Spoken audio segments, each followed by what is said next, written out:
And ladies and gentlemen of the jury, the prosecution is not going to get that man today. No, because I'm going to get him.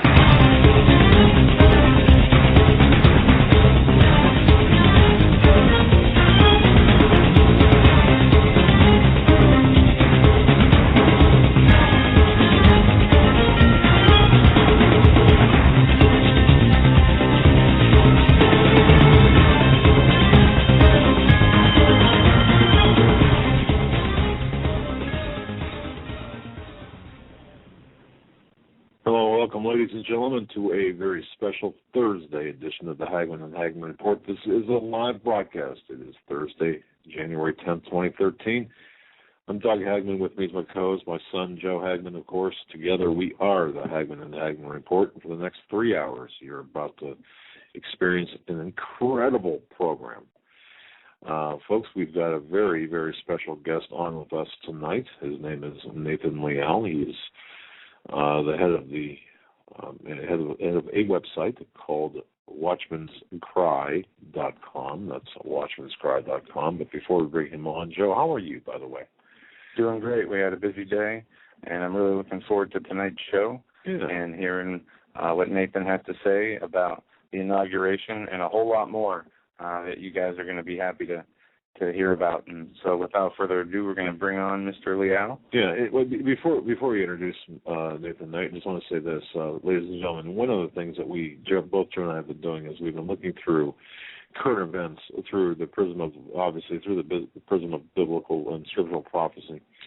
But the other aspect of this, I shouldn't even say the other, because it kind of all melds together, is the aspect of the unseen, the shadowy world, the globalist agenda. Well, who are the globalists? And, who are these people who are supposedly behind the curtain pulling the strings? And where do they come from? And what's conspiracy? What's fact? What are we talking about here? And even in addition to that, where do they fit? Where do all these pieces fit in together? And even you might ask, why should I even care?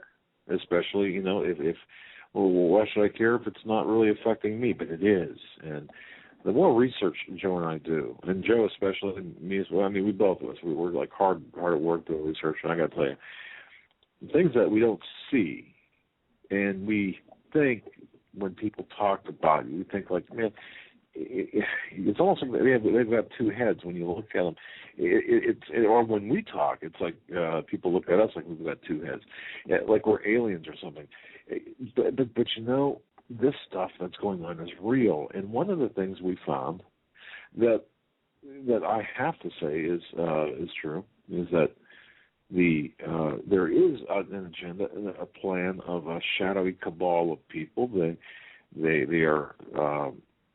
They're out there. They're generational. In terms of they've been out there for a long time, in existence for a long time, in terms of the generations of the families. And there's this unseen hand, if you will. It's difficult sometimes to explain, but it's relevant. And that's so. We had asked through our research, we had found Nathan Leal's website called The Watchman's Cry.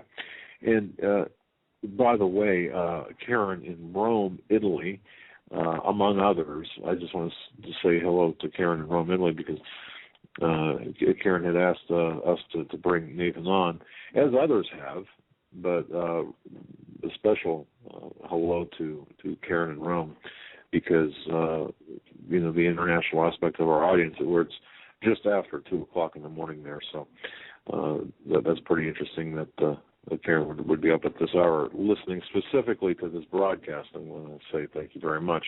By the way, in case you didn't catch it, folks, if you go to HomelandSecurityUS.com, that's our home base, HomelandSecurityUS.com. Nathan Leal's website is linked from our website. You can go to the upcoming scheduled guests and his website. Information there. Just click on the link. You'll take you right to watchmanscry.com. But with that, folks, welcome. I want to welcome Nathan Leal. Nathan, are you there? I am here, Mr. Doug and Joe. Thanks for having me on and inviting me. Oh, it's our pleasure. Let me tell you.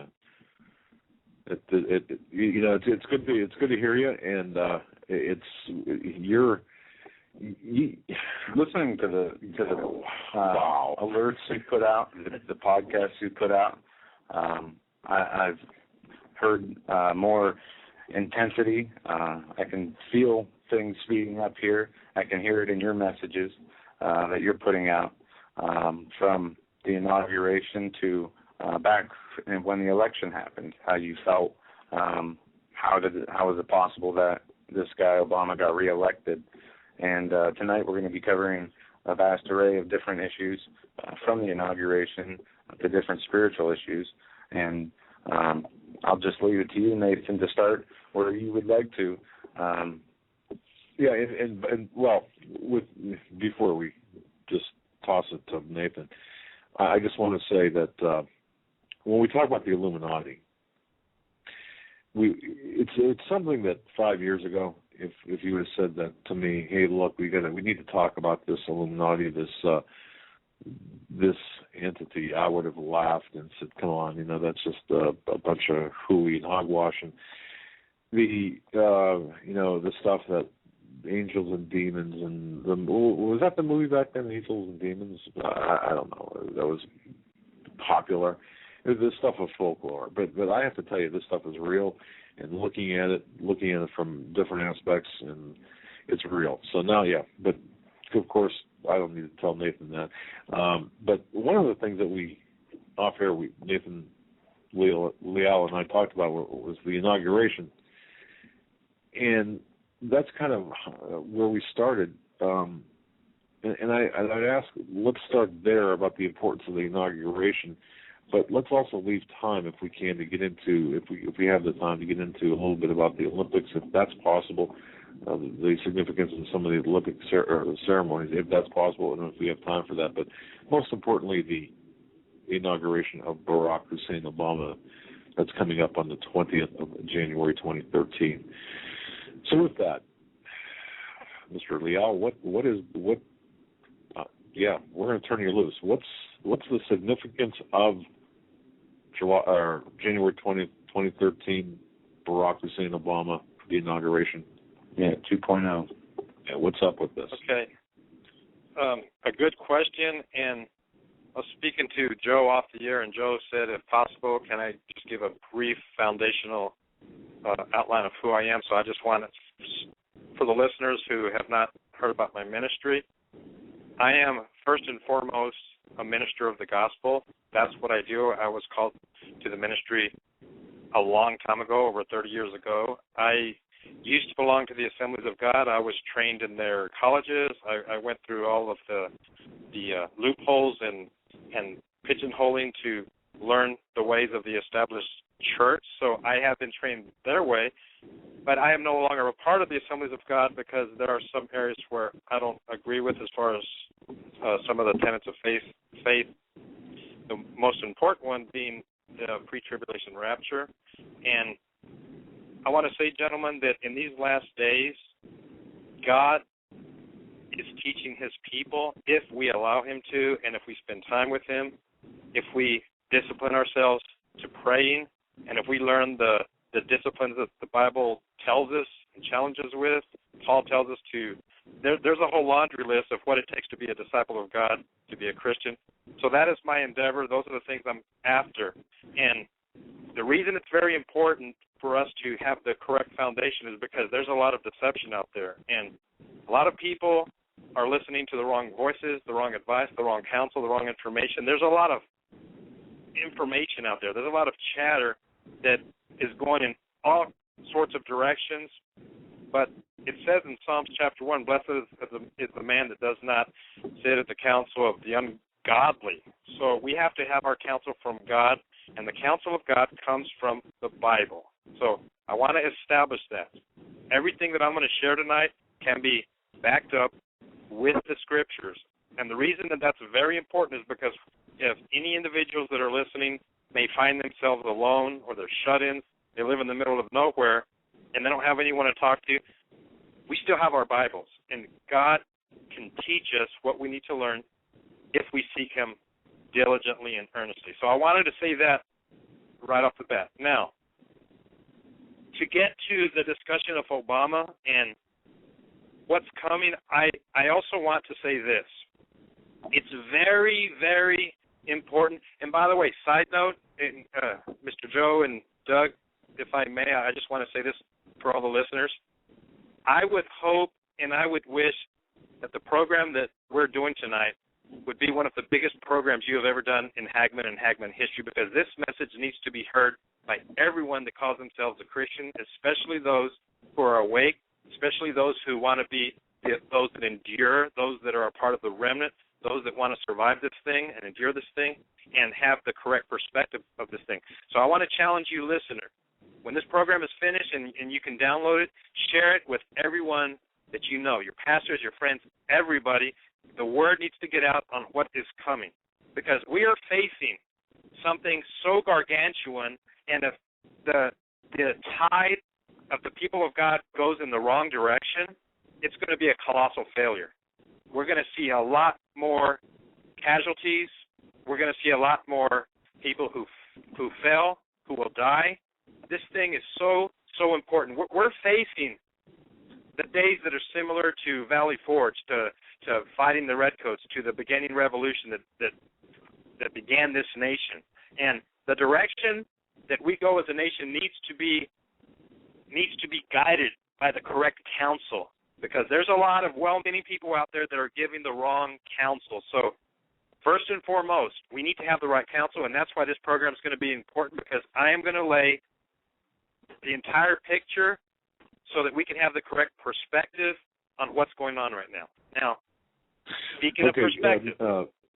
Wait, Nathan, if I can interrupt for a second, if I can call you Nathan, if that's all right. Yes. And listeners, what I'd recommend, because this information is so important. By the way, folks, we are not going to be taking phone calls for Nathan. If you would like, you can email me directly. Just go to HomelandSecurityUS.com, click on my name, and then the subject line, just put in the word question, and if I get it in time, that is, if it's not rerouted through some agency, I will pose it to Mr. Leal.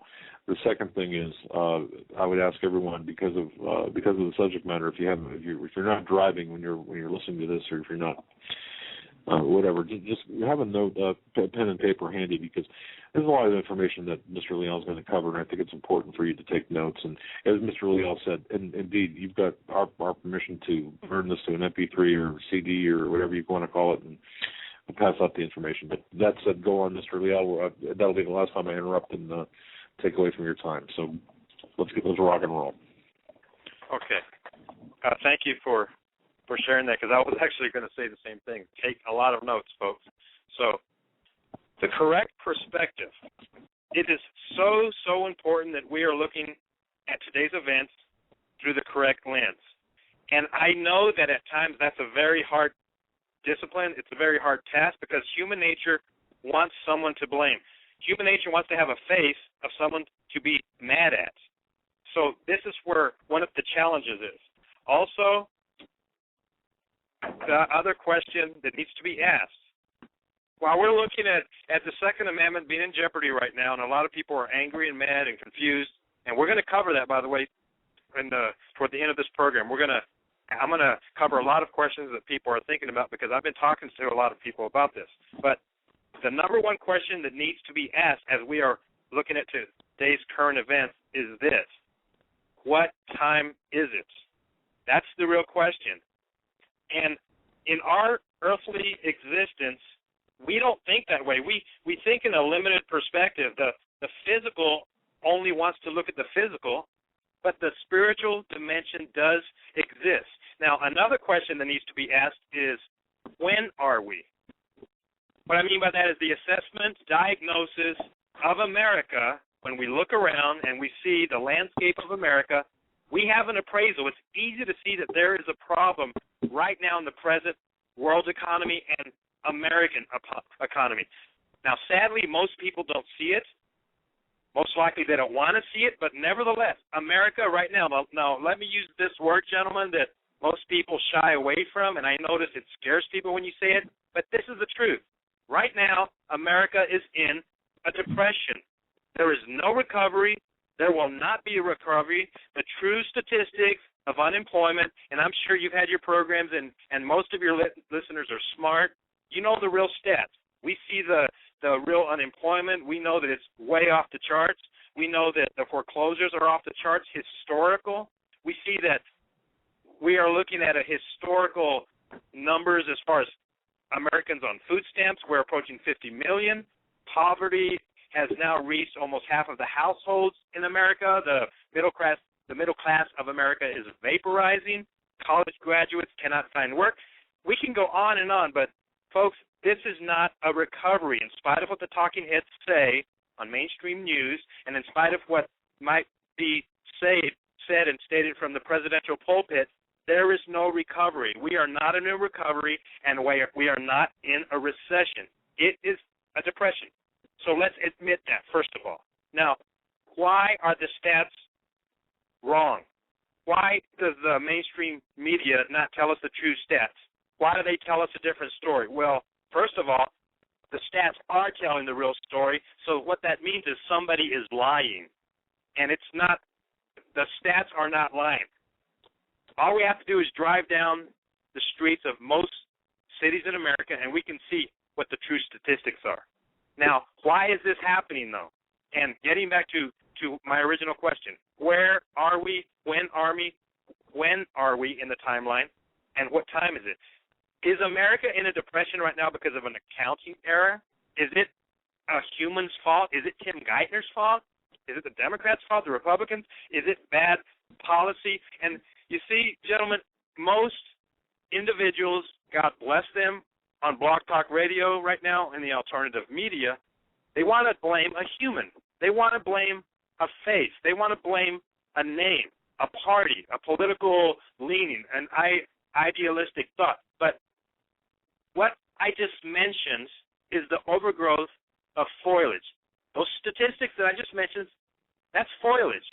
But what is the root problem beyond what is visible? You see, that's where we have to be looking at.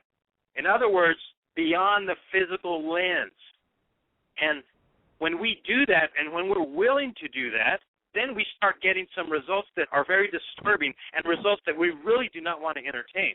For example, many well-meaning patriots still want to say the song, God Bless America, and over 90% of the evangelical churches want to sing the song, God Bless America, and act like everything's okay. But, folks, listeners, let's get down to the root truth. A blessed nation is bountiful, and a blessed nation lends to others. A blessed nation has extra, and it feeds the world. But right now, America is not doing that. America is in trouble. And if this was just limited to evil men pulling levers, then we could have fun deciding who to blame. But it is not just Uncle Sam's secretary or a clerical error that has placed us in this position. Because if we were limited to just blaming man, then there's another variable in the equation that actually is outside of that argument, and that is this. America is also right now in the historic droughts. Now, why is that happening? Right now, the statistics are saying that the amount of coverage for the drought that's happening is rivaling the Dust Bowl. Also, we're seeing earth changes happening. We're having earthquakes occurring more and more. And some could say, well, Nathan, it's hard doing that. But beyond that, well, why is the sun acting erratic? Why is the solar system warming up? You see, beyond the scope of blaming the Democrats or the leader in the House, Mr. Boehner, beyond that, we have to ask the question that needs to be addressed. Now, why do we need to do that? Because that's where the truth is going to be found. So, again, here's the question. What time is it? When are we in the historic clock? Where are we in the prophetic timeline? Now, these are the questions, ladies and gentlemen, that we need to be asking. And this is where we are, and this is what we need to be talking about. So, let me just say this. It needs, and on my website, in the programs that I put out, and the podcasts that I put out, for over 5 years, I have been screaming from the wall that we're in a very late hour. I've been screaming from the wall that we need to know what time it is. So, attention, listening audience, if you're taking notes, please write this down. Because here's another part of the summary, and this is the part that people do not want to accept. 90% of the people in churches will not accept this, and for sure the mainstream media will not touch this. But here, number one is the truth, and it is this. Write this down. America right now is experiencing God's judgment. Now, I'll give you a chance to write that down. And now that I said it, let's talk about it. God is judging America right now for her deeds. And what this means is it's God that is doing it. It is a divine mandate, and it's going to consist of various events and various things. And tonight I'm going to share the events that occur in a judgment that comes from God. I'm going to share the points that we can find in Scripture, because all of this can be found in the Bible. Now, number two, the other thing that America and the world is witnessing right now is end-time Bible prophecy. What that means is prophetic events are taking place because the world chessboard is being arranged with the positioning of nations, the positioning of political powers. We are seeing the recruitment and the placement of players who are going to be allowed to steer this world into the final chapter. And what that also means is this world is going to be steered into the final lapse of the end of days.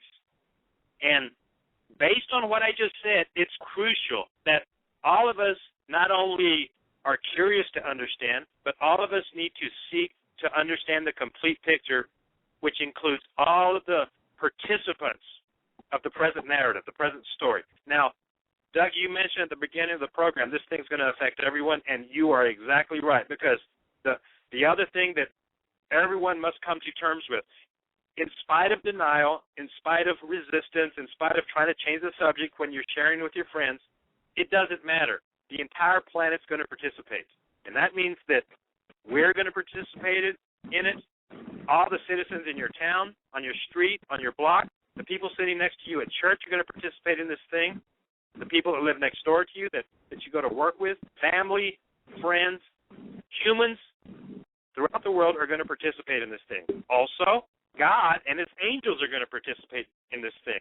And then also, Satan and his demonic minions, the evil spirit, are going to participate on this thing. So basically, all of the real estate of planet Earth is going to participate in the coming narrative that has now started. Now, all right. My ministry, I'm sorry? No, I just want to say, okay, and I think that's important for people to understand that there's no running from what we're about to see and experience.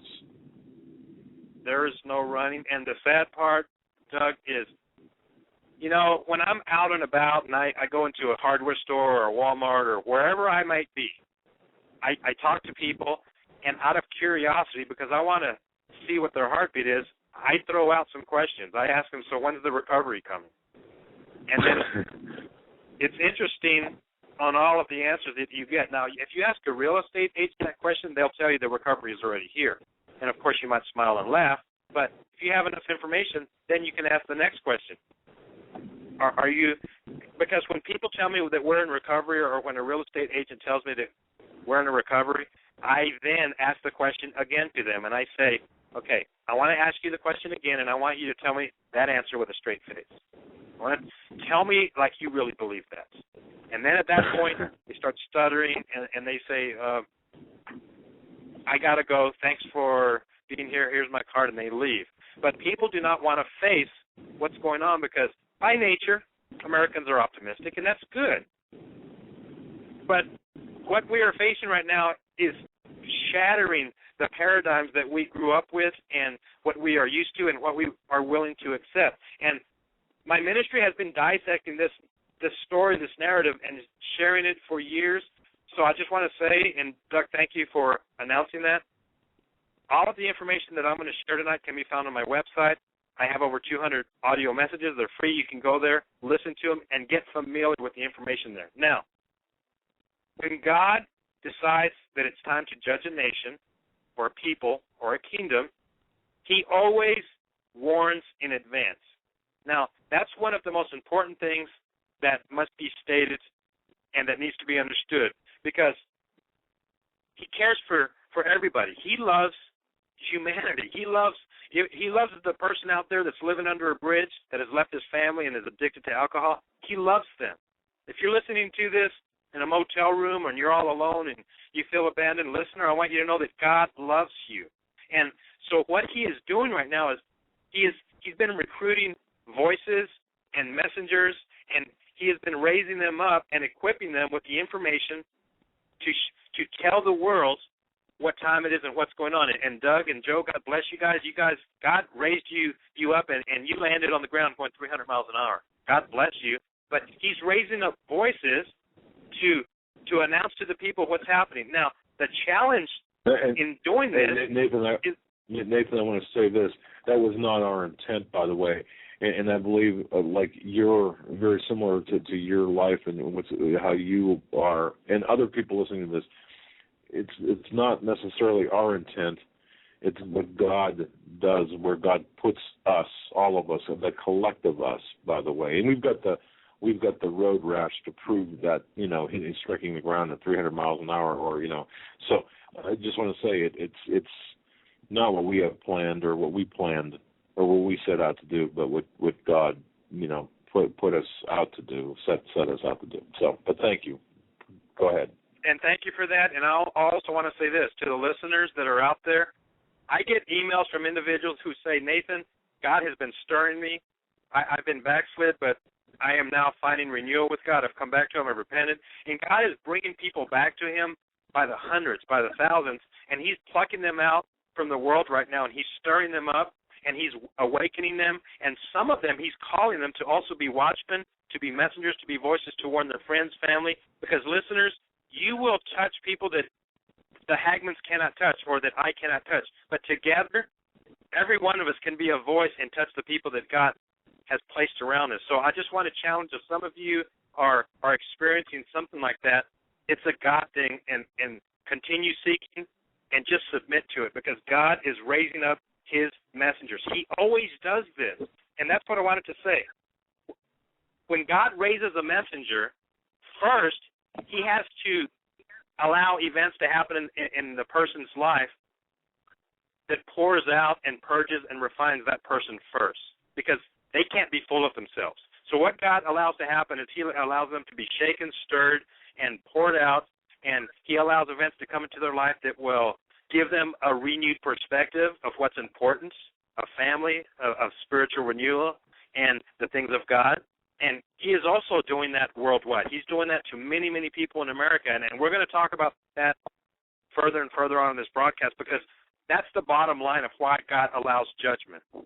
The most important reason, some people have said, Nathan, why would God do that? God is a God of love. He wouldn't allow America to go under judgment because he loves America, but that is not a complete analysis of what the Bible tells us, because it says in the book of Isaiah, chapter 26, verse 9, and if you're taking notes, write this down.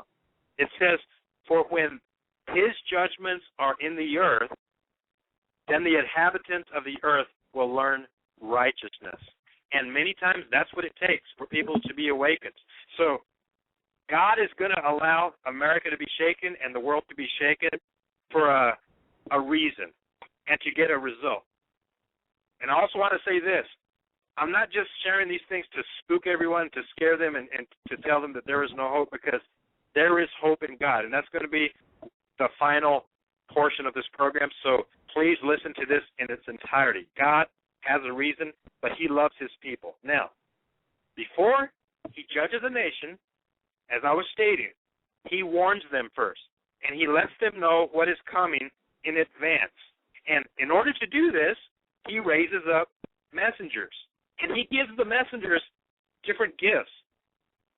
So let me just share what has happened to me. Over the past few years, God has revealed to me glimpses of coming events, and that's one of the key words. It's a glimpse. It's a part of some of the things that are coming. In the book of Joel, in the scriptures, it says, in the last days I will pour out my spirit on all flesh, sons and daughters. This means young people will prophesy.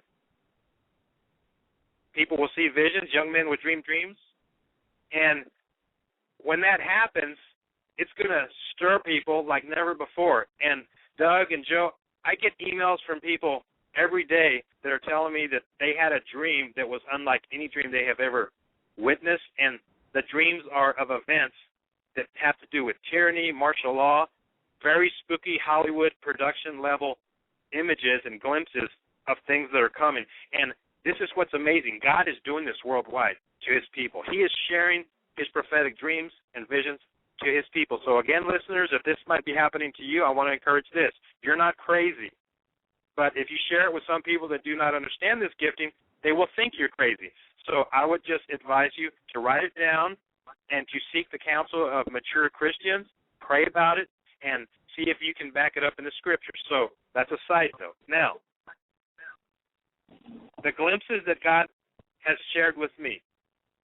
Tonight I want to share some of them, Doug, and we don't have enough time in the 3 hours to share all of them, but let me just go down the list of the bullet point titles of the topics of some of the things that God has revealed to me. And as I share the topics of them, what this means is these are the events that are coming to America. Some of them have already started, and I am amazed that I have had prophetic dreams, and, for example, 3, 4, 5 years ago, and now I am seeing legislation that is bringing those things about. I'm hearing news reports that's bringing those things about. Now, I also want to say this. I'm not the only one that this is happening. I want to stress that. Nathan Leal is nothing special. I'm just one of the guys that was minding my own business, and God knocked me on the ground and let me crawl around in the mud for a while he humbled me and purged me and refined me. And then when it was time for me to stand up, God said, okay, Nathan, this is what's going to happen. You don't share your opinion. You're going to share what I tell you to share. You share what I show you, and that's it. And then I'll do the rest. So that's what I'm doing, Doug. That's what I'm doing. And the hard challenge of this task is that when people hear that someone is warning of what's coming, and when people hear that an individual is sharing a glimpse or they're sharing something that they say is going to happen in the future, the human part of the natural man resists it. It causes anger, and it causes scoffing and mocking. And people who are not awake and who do not understand or who are satisfied with their lukewarm Christianity will resist it because they don't want you to challenge them out of their comfort zone. But nevertheless, this is the way it happens. So let me go down the list right here. A quick summary. Number one, the United States dollar is going to collapse. I saw it happen in several dreams. I saw people standing in line for food. I saw a glimpse of where regular individuals had to go to the local schools and get into the school cafeteria to find food. I saw glimpses of where shopping malls were shut down and the stores were out of business, but the courtyard where the food is cooked in restaurants and shopping malls was taken over by the government, and they were feeding people. And people still had to give a token. They had to pay for part of the food, but the prices that I saw in my glimpses were, as an example, an average meal in school was $30. I saw cups of coffee costing $10. Hyperinflation is going to come. That's one thing that is very, very important. I have been screaming for years. Folks, get ready, get prepared, get out of debt, have a car that is paid off. Do not let yourself get repoed because you'll be walking. And one time I even said sarcastically, if you see an abandoned shopping cart in the ditch somewhere, you better grab it because if you're not paying attention and preparing, that's where you're going to be having all your possessions in a shopping cart, because we're also going to see refugees walking the roads and the streets of America. Moving on, banks are going to fail. The small banks across the United States of America are going to be shut down. They're going to be taken over, and the money that's in those banks is going to be taken over by the U.S. government. Next, the retirement funds of Americans is going to be stolen by the federal government. I saw a glimpse of that. And, Doug, we were talking off the air. You said that you read my dream about the eagle and the fox. By the way, Some of what I'm saying right now is found on my website under Prophecies, Dreams, and Visions, so you can go there to read about them. Another thing that's coming is the Constitution of the United States of America is going to be destroyed. It's going to be butchered. Liberty is going to be killed, and we're going to talk about that a little later, but the end result is going to be that freedoms as we know it are going to be gone in America. America is going to turn into a tyrannical dictatorship. Also, another 9/11 type event is going to happen, and there may be several of them, which is going to play a role in the Constitution being destroyed. So that is coming. It's going to change the laws. Also, there's going to be war. The United States of America is going to be attacked on our soil, on our domestic soil. Cities are going to burn. I've seen tsunamis hit the coastlines. I've seen flooding. I've seen pestilence. And I have also seen the poisoning of the waters that America drinks, the fresh waters and also the salt water. In addition to that, something is going to happen to the state of Colorado. I saw the state of Colorado go black, and in particular the area of Denver and Colorado Springs. Those areas are going to go black. Blackness is going to shroud that area with something very dark and very evil. And speaking of darkness, I also saw darkness arriving over the entire country in the form of a cloak, and it's going to arrive over America, and I saw it give birth to dark black tornadoes of evil and destruction. And I know just right there, Joe and Doug and listeners, I know that what I'm sharing right now is hard to hear. But I've been at this thing for years, and for some people that are saying, Nathan, God would not do that. I'm sorry, I disagree. Well, folks, it doesn't matter if you agree or disagree. It has already begun. It has started. And for the person that would say, Nathan, America has sent missionaries around the world. He has blessed America. We are founded on good principles. It says God on our money, etc. I've heard all the arguments. I've heard the objections. And when people say, why would God do this? You see, this is the bottom line question. Why, Nathan? If you're right, and if God is judging America, then tell us why. Why is he doing this? Well, I'm going to explain that. And I'm going to explain that the inauguration is also going to be a part of God's judgment.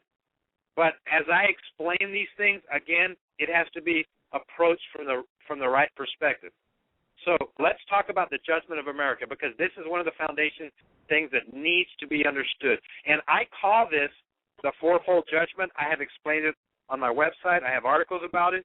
The Watchman on the Wall program, News from the Wall program number 8, is a 2-hour explanation of this, but let me just give a brief outline of what this means. Number 1, when God judges a nation, he always does it in 4 categories. And these categories can be found in the Bible. They can be found in the book of Ezekiel. So if you're taking notes, it's found in Ezekiel chapter 5. And it says, when I send upon them evil arrows of famine, which shall be for their destruction, I will send to destroy you. I will increase the famine upon you, and I will break your staff of bread. Now, this is God talking. And then he goes on, and I will send upon you famine, evil beasts, so that they shall bereave thee, and pestilence and blood shall pass through thee, and I will bring the sword upon thee. I, the Lord, have spoken. This is, again, Ezekiel chapter 5, verse 16 and 17. It's also found in other areas of Scripture. It's found in the books of Moses. God said, my people Israel, obey me when you get to your promised land.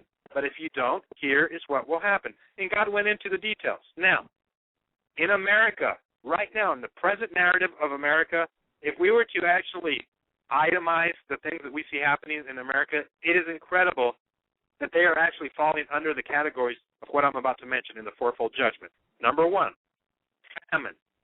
What is famine? Well, famine is when people have no food. Famine is when there is rampant starvation. Famine is when there's difficulty in acquiring food. Famine is where people can go to the store and maybe if there is food, they cannot afford it because the economy is so terrible, because they don't have a job, because they don't have money, they have empty wallets. There are different reasons for famine. Sometimes God sends drought. Sometimes he sends earth changes. Maybe there's a lack of distribution. When we look at all of the reasons that famine happens, and then we compare it to America, well, in my intro, I shared that we have a record number of Americans on food stamps right now, approaching 50 million, Doug. I'm sure you've heard those stats. It's a crazy off-the-charts number, right? The EBT card. When we saw the first Great Depression, there were soup lines, and we have the pictures, the black and white images to refer back to, and people might say, well, that's not happening now. But, oh, my friends, if the individuals who are on food stamps were not given food stamps, how many would be in line at some local food bank or at a school or at some government FEMA line handing out bread and porridge? So famine is part of the judgment. And right now we are just seeing the beginnings of it. We are not finished. Famine has just walked through the threshold of America. It's been around several years since the crash of 2008. Famine started. And have you noticed that the cereal boxes are shrinking at the grocery store? All of the foodstuffs are shrinking. And maybe they may say, some people will say, well, prices aren't going up. Really? Have you looked at the Cracker Jack box lately? Have you looked at the candy corn popcorn lately? Have you looked at Ben & Jerry's ice cream? That thing is, what, 2 bites? It's insane. It's a joke. So famine is happening right now, but it's under a facade. And when I go into Safeway and I see an employee, I'll ask them, why are the boxes shrinking? And they don't have an answer. I don't know. Things are going up. But in the natural, why are the boxes shrinking? It's because the dollar's losing value. The American currency is already losing its value. The world is dumping the dollar, and because the dollar's losing value, things are becoming more expensive, but it has been shielded from the average consumer because they don't want to believe it and because things are shrinking. Now, I'm sorry, Doug, were you going to say something? No, not at all, except that you're right. I mean, the virtual bread lines. That's a good, Yeah, the destruction of America, as I say, I mean, the country is fallen, the freedoms are gone, the money's dead. It's just being held up by an illusion right now until we will see the hammer drop. Exactly. It's a house of cards illusions. That's a very important key point. Now, the next part of the judgment, it's pestilence. What is pestilence? Well, that's disease, that's plague, and also it is death. Now, at this moment, we don't have cholera running rampant, just killing everybody, or some Ebola virus, or some viruses or flus that are taking over the fear of America. That's not happening at the moment, but pestilence has begun to arrive. But again, most people aren't thinking about it. But let me give you 2 categories of areas where it's happening. Number 1, the BP Gulf spill in the Gulf of Mexico. The Deepwater Horizon spill occurred several years ago, 2010, and BP was allowed to dump paint stripper into the Gulf of Mexico by the millions and millions of gallons, and it has effectively destroyed the sea life and the marine biology of the Gulf of Mexico. And for the person that is willing to investigate this untold story, they can find the reports of the lamenting and grieving shrimpers who, at one time in a healthy economy, before this happened, would go shrimping, and they were able to bring in a haul of 300, 400, 500 pounds of shrimp, and now they're only bringing in 20, 30, 50 pounds of shrimp. And the scary part about this is that the shrimp they're pulling out of the Gulf of Mexico have no eyeballs. The shrimp are deformed. They're seeing fish with lesions and boils all over them. They're seeing oysters that are deformed. The sea life is destroyed in the Gulf of Mexico. Also, the aftermath, the fumes, the residue, the core exit is going inland. It is affecting the health of a lot of people, and it's a slow death that is occurring. And for those that live along the Gulf of Mexico, I would ask you to please re-examine your belief in the official story and re-examine the village, the amount of discernment you're using when you feed your family from the fish and the food that's in there. And that's a whole other show, but famine is also going to be affected by the Gulf of Mexico. We're not finished with that story. And the disease of pestilence is also occurring in the Gulf of Mexico. We are not finished with that. But pestilence also arrived from Fukushima, the radiation.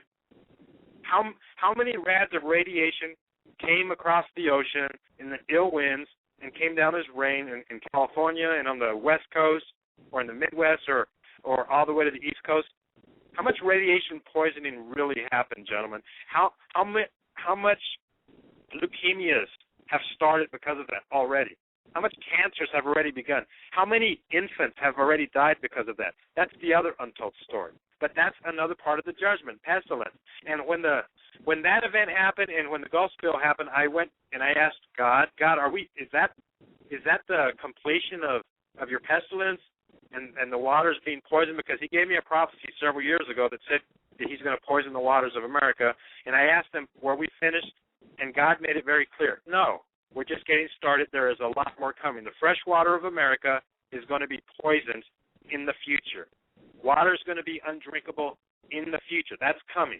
Okay, now let's go to the next portion. The sword judgment. That's part 3. What is the sword? Well, it's real easy. A sword is a weapon. A sword is used for war. A sword is used to fight an enemy. So when God allows the sword judgment to come over a land, that means that they get attacked by an enemy. It means that they are overcome, invaded, and overwrought by an enemy. And who's the enemy going to be for America? Well, that's going to play out in the future. That is coming, ladies and gentlemen. The sword judgment also includes tyranny. It includes oppression. It includes vexation from dictatorial leadership. So the politics of America is going to change to the point where it's going to be very, very unpleasant for Americans. The sword judgment is coming. That is very important to understand. And when Israel had to deal with results of a sword judgment, here's the sad part of the story. They didn't win.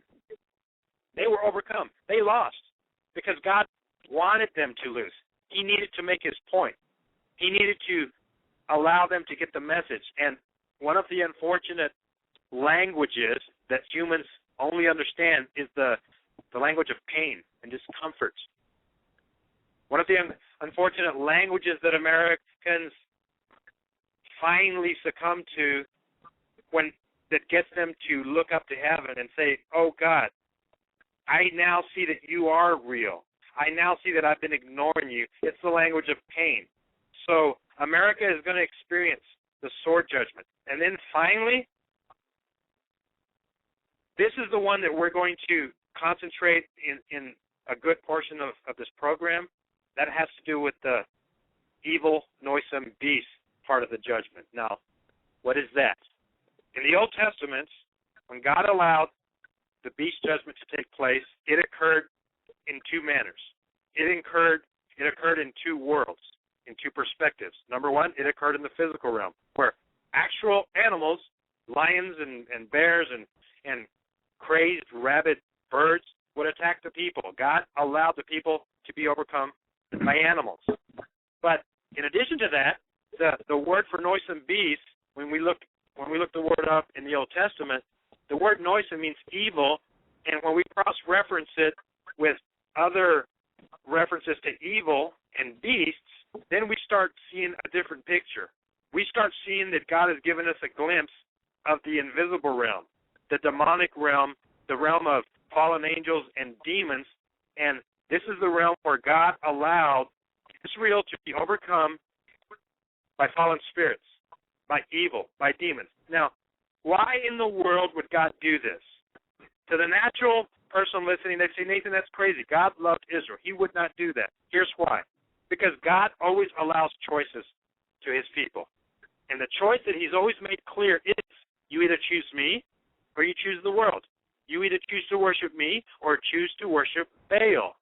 And throughout Israel's history, they battled and struggled with worshiping Baal. Baal was the false god that came from Babylon. Baal was the entity that, and this is a whole other program. I've gone into this in great detail, but when Nimrod founded Babylon, he had a wife whose name was Semiramis, and they had a son whose name was Tammuz. And after Nimrod died, his wife told the people that he was a god. And so they started worshiping Nimrod, and they changed his name to Lord Nimrod, or Baal Nimrod, because Baal means Lord. And then over time, Nimrod was dropped, and then it was just called Baal. And the people continued to worship Baal. Meanwhile, his wife, the widow, her name was Semiramis, and her name evolved into a lot of names of that same woman that is worldwide, but in different regions, different cultures, different records that we can find in antiquities.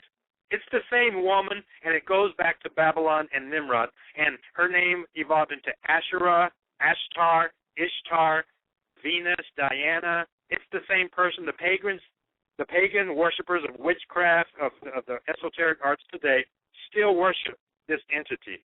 But the origin of it was Babylon. And then we have their son, Tammuz, whose name also changed. So we may cover that if we have enough time later in the program, but Israel loved Baal worship.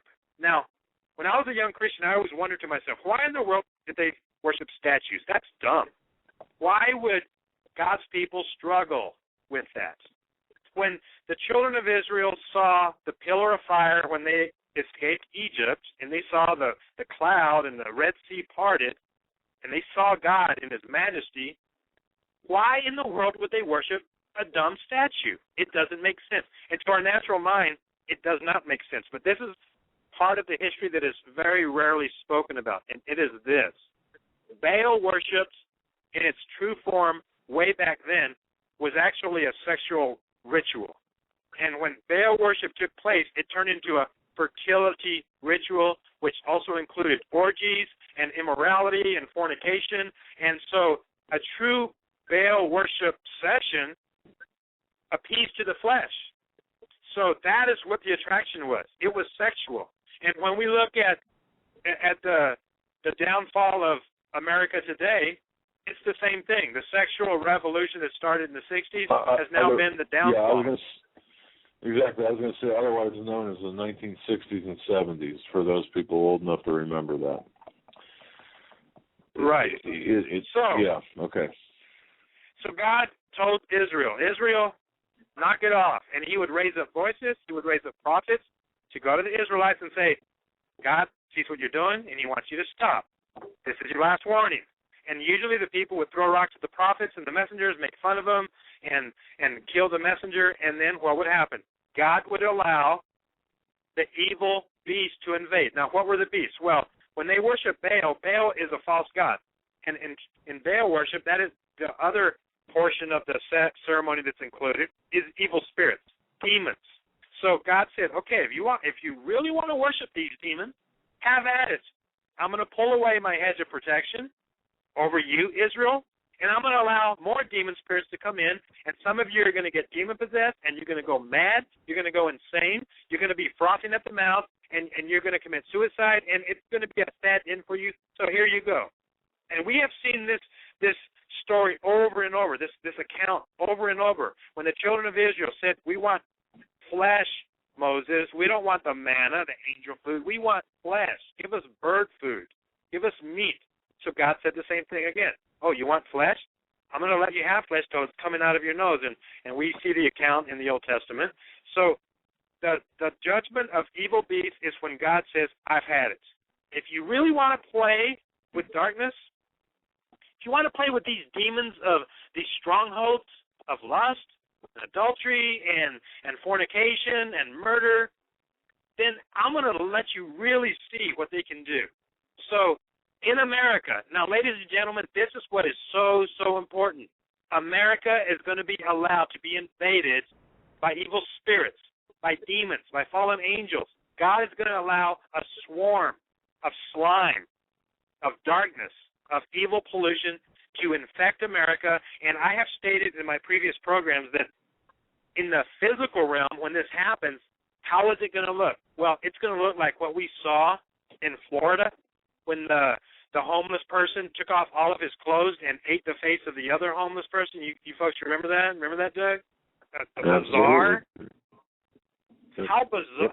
I don't think we can get more bizarre than that. I read the account that when the police officer encountered him and he said, "Get off," he looked up and growled, and so the police officer shot and killed him. But that person was obviously demon-possessed. And so I have shared that sort of manifestation is going to increase, and it's going to be a manifestation that is going to be the thing of nightmares. It's going to be nightmarish. So I have also rewarded the same thing as the zombie apocalypse. Hollywood has glamorized the zombies and blamed it on a virus or some kind of plague, or at first it was The Walking Dead, but now it's a virus. Well, we're going to see the zombie apocalypse happen, but the fuel for the zombies is going to be demons. And we have an account, a little glimpse of how this is going to occur. We can read about it in the Gospels. When Jesus crossed the Sea of Galilee, he was encountered by the crazed maniac, the Gerasene demoniac is what it's called, and this demon-possessed person ran to Jesus and said, "We know who you are. You are the Son of God. Have you come here to torment us before our time?" And then they said, "Please don't throw us into the bottomless pit, into the abyss." They were afraid of Jesus. And then Jesus said, "Who are you? What's your name?" And they said, "We are legion, for we are many." Now, according to opinion, how many is in a legion? Doug, are you familiar with how many it takes to be in a legion? Is it 50, 100? No. Is it 1,000? 10,000? Several thousand? Maybe. I say 10,000. Several thousand, I've heard.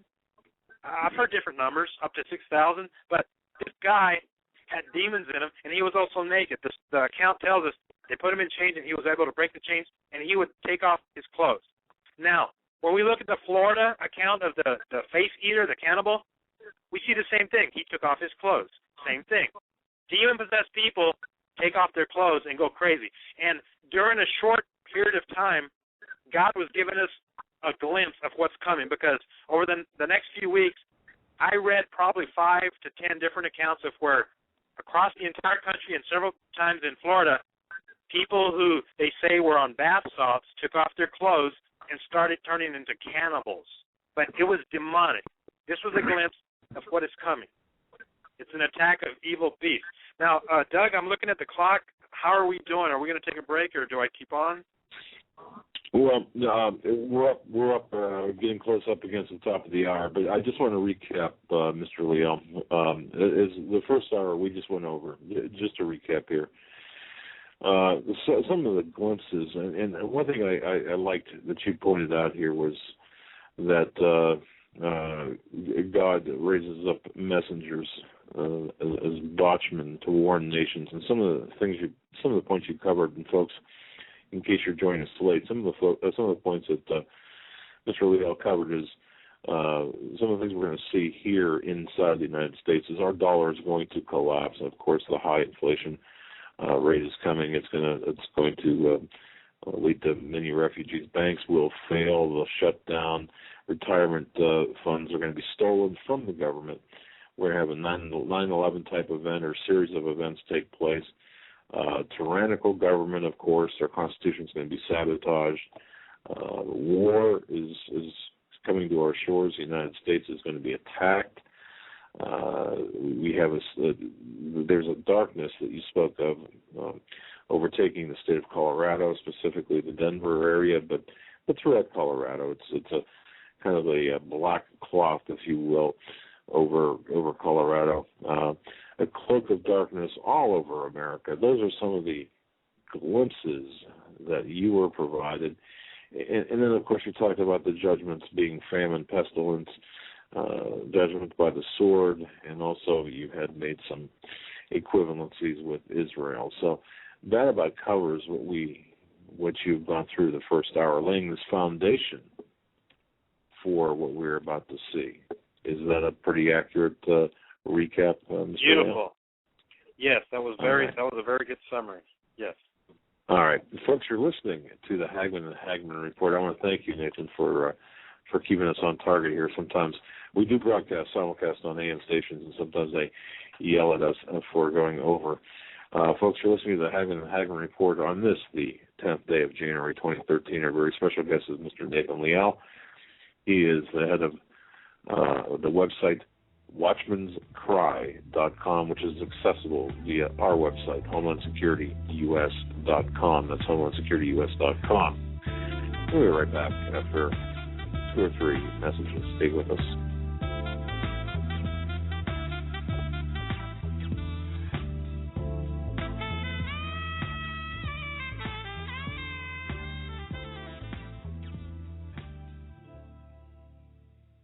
Hi folks, Doug Hagmann here. You might know me as the co-host from the Hagmann and Hagmann Report, or as a frequent guest on Coast to Coast AM with George Norrie. If you're like me, you're tired and confused over today's headlines. You just don't know where to turn for accurate, concise information about really what's going on, what's truly going on in today's society. If you don't know where to turn for accurate, well-researched, and properly vetted news, I've got a suggestion. In fact, it's a requirement. Bookmark Canada Free Press. That's CanadaFreePress.com on the internet. It's just not for Canada. It's for news across the world. Judy McLeod, founding editor, has put together a vast array of talented writers like Kelly O'Connell, Daniel Greenfield, Dr. Eileen Johnson-Powell, a lot of guest columnists, very talented writers. Folks, that's Canada Free Press at CanadaFreePress.com. Now mobile friendly. Follow on Facebook, because without America, there is no free world. Survival of the fittest. In any and all situations, survival is your number one priority. That requires being tough and thinking smart. And the folks at Freeze Dry Guy are going to help you do just that. They have the long-range patrol ration entrees, what they call the Brick Pack. When you're in survival mode, it is absolutely the best item for your survival pack or bug-out bag. You can go farther, faster, and carry more food with the LRP cold weather ration entrees. Not only do these long-lasting, durable entrees help sustain you or your family through the harshest environment or situation, they are by far the most delicious of their kind. No contest. With a variety of tasty entrees, you can't beat the LRP Brick Packs. Let Freeze Dry Guy help you in your survival situations. Go to freezedryguy.com. That's freezedryguy.com, or call 866-404-3663. That's 866-404-FOOD.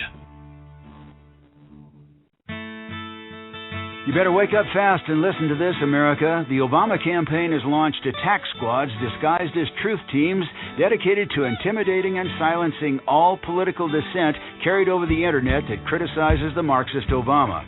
Truth squads specifically focused on covering up Obama's endless trail of lies, corruption, and subversion, and using the Gestapo power of our own government to police and censor the internet and shut down websites that dare to carry the real truth about Obama's Marxist coup. Remember the names of these Gestapo-style agencies at work right there in your neighborhood: KeepingHisWord.com, KeepingGOPHonest.com, and AttackWatch.com. KGB, SS, and Gestapo-style police-state gangster organizations at work to silence the important voices of patriot dissent, some of which have already been shut down by Obama's orders. Adolf Hitler would have been proud. We're the 21st century Tea Party patriots.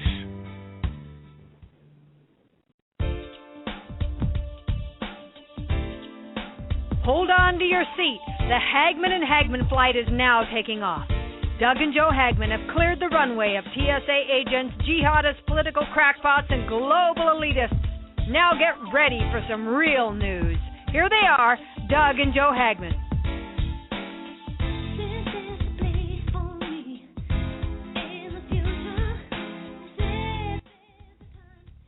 And welcome back, ladies and gentlemen, to hour number 2 of this Thursday, January 10th, 2013 edition of the Hagmann and Hagmann Report.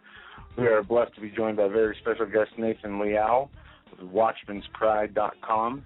Visit his website after the show. You can find many podcasts, articles, and excellent teachings that you will want to hear, and bookmark that site for future reference. Yeah, you know what, Mr. Leal, are you back with us? Yes, I'm here. All right. You know what, during the break, got a question for you. You know, something you said about the glimpses. You mentioned Colorado. You mentioned Denver in particular, I believe. Did you not recall Denver, Colorado Springs, that area? I did. Okay. Yes. the only thing that always bothered me, and this was shared with me during the break, the Denver International Airport, the murals on the wall. Any comments about those? I mean, I don't want to break stride here or get off on a tangent, but it just seems out of place for being in an airport. Any comments on that? There's a statue outside. I used to live in Colorado several years ago, and I have been at Denver Airport many times. I've taken pictures of it. I've walked around. I've prayed and asked God. I've tried to seek understanding, and the thing that I am always left with when I've done that is that there's a shroud of darkness in that place. There's a presence of, it's a bizarre type of coldness, of evil, and I really, really believe that place has been reserved for something that is going to happen in the future. And as I stated, when I saw a glimpse, I had a prophetic dream where I saw darkness come over southern Colorado, mid-Colorado, and I never knew what it meant. I never knew when it was going to happen, but I have always just known in my spirit and my discernment that something's going on there. It's okay. All right. Very bizarre. And it is. I've been to a lot of airports. Never been to DIA, Denver International Airport. But I have talked to people who have been there, and they said, it's just really weird. But that said, welcome back to the Hagmann Report for the second hour. I'm going to give you once again the floor for this hour. We recapped at the end of before the break, recapped everything.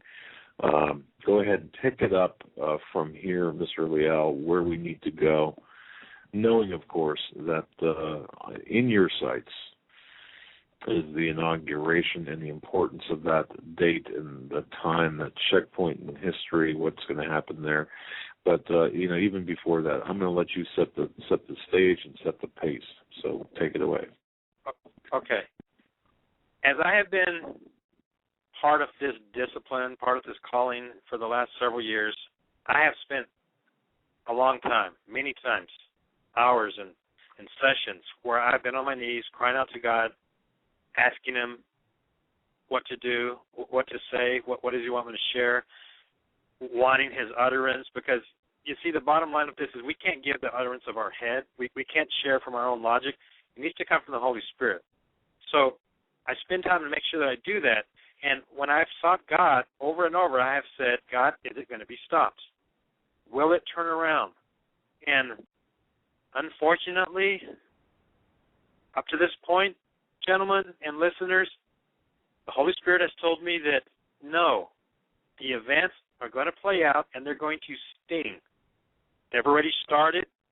God is allowing it, and it's going to take place through its fullness. Now, a lot of people don't want to hear that, and I don't want to hear that. Now, for the people that may say, Nathan, you just hate America, you're not a patriot, you're talking negative, I love this country, Mr. Doug.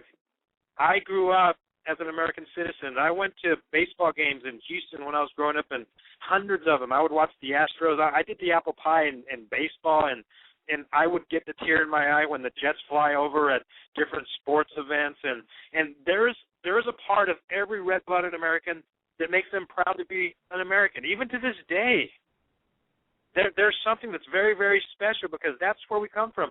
So as I'm watching America die, it is not with happiness and it is not with celebration that I share these things. It is with lament. It is with grief. It is with sadness. It is with tears.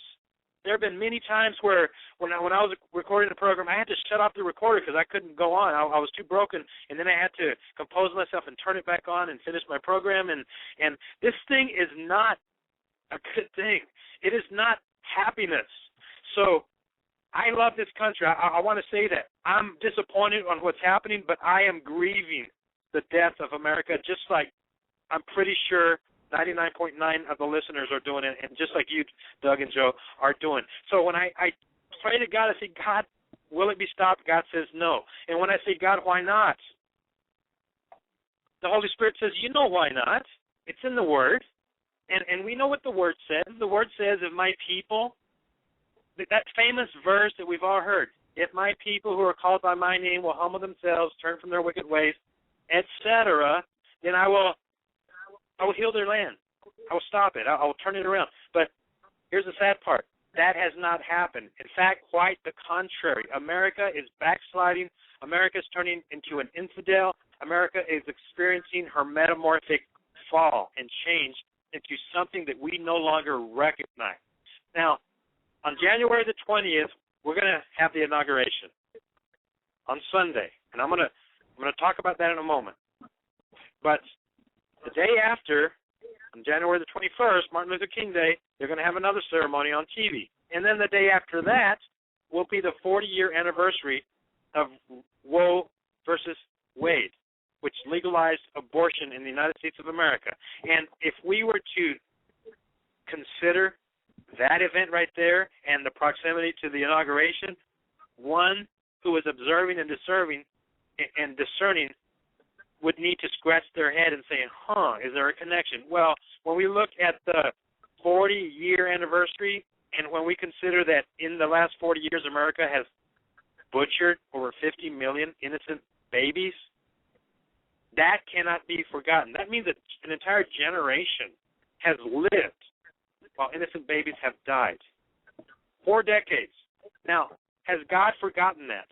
Does he just wink at it? Does he say, oh, well, it's okay, they went to heaven, no problem, no big deal? Well, here's the answer. No, he does not. Because that blood is still crying out from the ground. And America has not repented. America, in fact, is getting worse. For the first time in American history, the census reported a few years ago, for the first time, that there are more households that are shacked up than there are married in America. So now we used to be the land of Ozzie and Harriet and Mr. Beaver Cleaver. We're no longer that. Now we're the nation of where's my baby's daddy? He took off. That's embarrassing. We're also the nation of same-sex unions, homosexuality. The church is in a flux of mire, of confusion, of apathy, of slumberville. The church is in deception and in complacency, and a lot of people may argue, Nathan, God doesn't judge, but they're just arguing their opinion. And they're arguing the opinion of man. But we know what the Bible says about the opinion of man and the feelings and of the heart. The Bible tells us the heart is deceitfully wicked. So when we include that, then we have to have something that we need to admit to ourselves.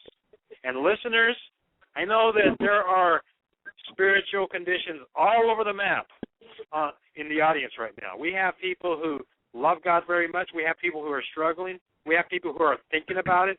We have people who are away from God, backslid. And then we might have people who are angry at God and want nothing to do with God. But it doesn't matter. Every one of us is going to live our lives, and then we're going to stand before God. So what are we going to do about it? We're also going to talk about that toward the end of our program. But America has lost her way, ladies and gentlemen. America is no longer Christian. The Democratic Convention made that very clear because they booed the God of Abraham right off the stage during the Democratic Convention. Doug, do you remember that event? 3 times. 3 times. Yes. They voice vote. As a matter of fact, it was very uncomfortable for the Los Angeles mayor, I believe, who was up there taking a voice or roll call, or not a roll call, but a voice vote, and ultimately, after 3 attempts, verified the language, or I don't recall specifics other than the fact that the platform was decidedly changed by voice vote ultimately. And here's the part that's very sobering. It was recorded in the Chronicles of God, in the Annals of Heaven, in the story of America, in the final chapters of America. It got recorded. The Bible says every idle word that is spoken, there will be an account. So America now will give an account. And what has replaced the void, though? They booed America. So what do the people really want? Well, here's what they choose instead of the God of heaven. They want the God of now. They want the God of pleasure, of convenience. Some of them want the God of the Muslims. Some of them want the God of the pagans. And some of them want the God of don't tell me what to do. I can do whatever I will to do. So lay off. You are intolerant. You are full of hate. So, ladies and gentlemen, here's the conclusion. America's new God is now Baal, who is represented by the jackal god from Egypt, Anubis, the false god that was represented as a statue. Joe and Doug, do you remember a few years ago that Anubis statue was paraded across the country? It went across New York Harbor. It had the face of a jackal, and it came from the Egyptian antiquities to announce the tour of King Tut's, some of his tokens and trinkets. It was going around different museums. So they used as a marketing tool this statue. And it went across the Statue of Liberty. Photos were taken of it. It was placed at DIA in front of the demonic horse, that blue horse in front of Denver Airport. You remember that? Yes, I do. That was a very profound event. It wasn't just a benign thing. What that did was help to seal the deal. What it helped to do was to invoke. It was a ritual in the underworld. It was a ritual that was conducted by the spirits of Satan and by very dark humans. And it was a ritual to do this and to announce formally that America no longer wanted to have the God of life, but now they wanted to have the God of death, because that's what Anubis represents. He's the God of death, of necropolis. So what does that tell us? This is what it means. Sadly, the bell has tolled for America, for Uncle Sam. Uncle Sam had a heart attack, and he had a stroke, and now he's on life support. And soon they are going to pull the plug on Uncle Sam, and when they do that, Uncle Sam is going to be taken over by dark, evil spirits and reanimated into a red, white, and blue creature from another world. He's going to be half man, half beast, and he's going to have a new agenda. And that new agenda is going to be powered by the powers of darkness, by the entities of hell. And I want to now segue into the what's coming during the inauguration, but I want to preface it with this, with one of my dreams that I had. And it's real important that I share this dream because it goes along with it. All right. Several years ago, I had a prophetic dream, and if you're a regular listener, you've heard me talk about it. If not, it's located on my website. And I had this prophetic dream, and I was standing in a field, and I was looking across the field. It was dark. It was nighttime. It was a mist along the ground, and a hill about 300 yards appeared in front of me, and it was a small hill, 50, 75 feet tall. And then the Statue of Liberty appeared on that hill. And I was looking at the Statue of Liberty, and I was wondering, where's the water? This is weird. And then I saw a crack form along her neck. Her head started leaning forward. It became disconnected. And then in slow motion, it tumbled down her body. It hit the ground, bounced, and came toward me. And then it stopped at my feet, and the dream was over. And I woke up, and I wondered to myself, what in the world did that mean? And in the natural, I didn't know what it meant, and I was trying to figure it out. I was very groggy. I was sleepy. And I wondered to myself, is structural failure going to happen to the Statue of Liberty? Is a plane going to hit it? I didn't know. And then I fell back to sleep, and I was back in the dream. Again, I'm in the field. I'm looking. The statue appeared, and then clouds started to appear over her head, and then a giant hand poked out of the clouds right over her head, and the hand was huge. And in the hand that was coming out of the clouds was a sword that was as long as the body of the Statue of Liberty. It was the hand of God.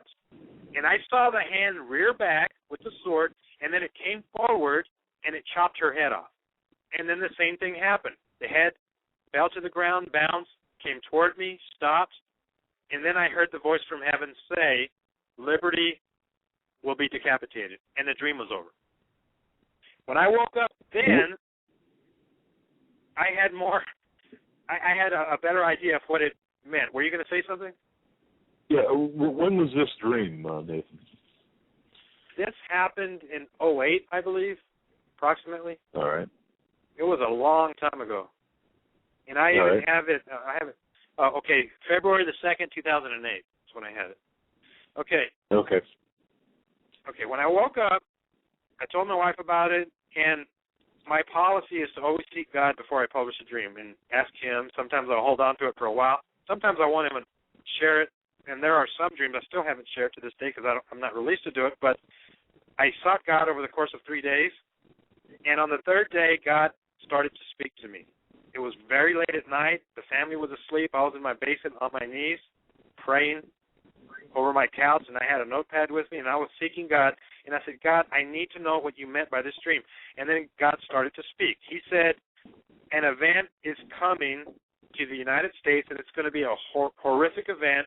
It's going to shake the strongest among the people, and I want you to tell everybody about this event. And then I asked God, what event are you talking about?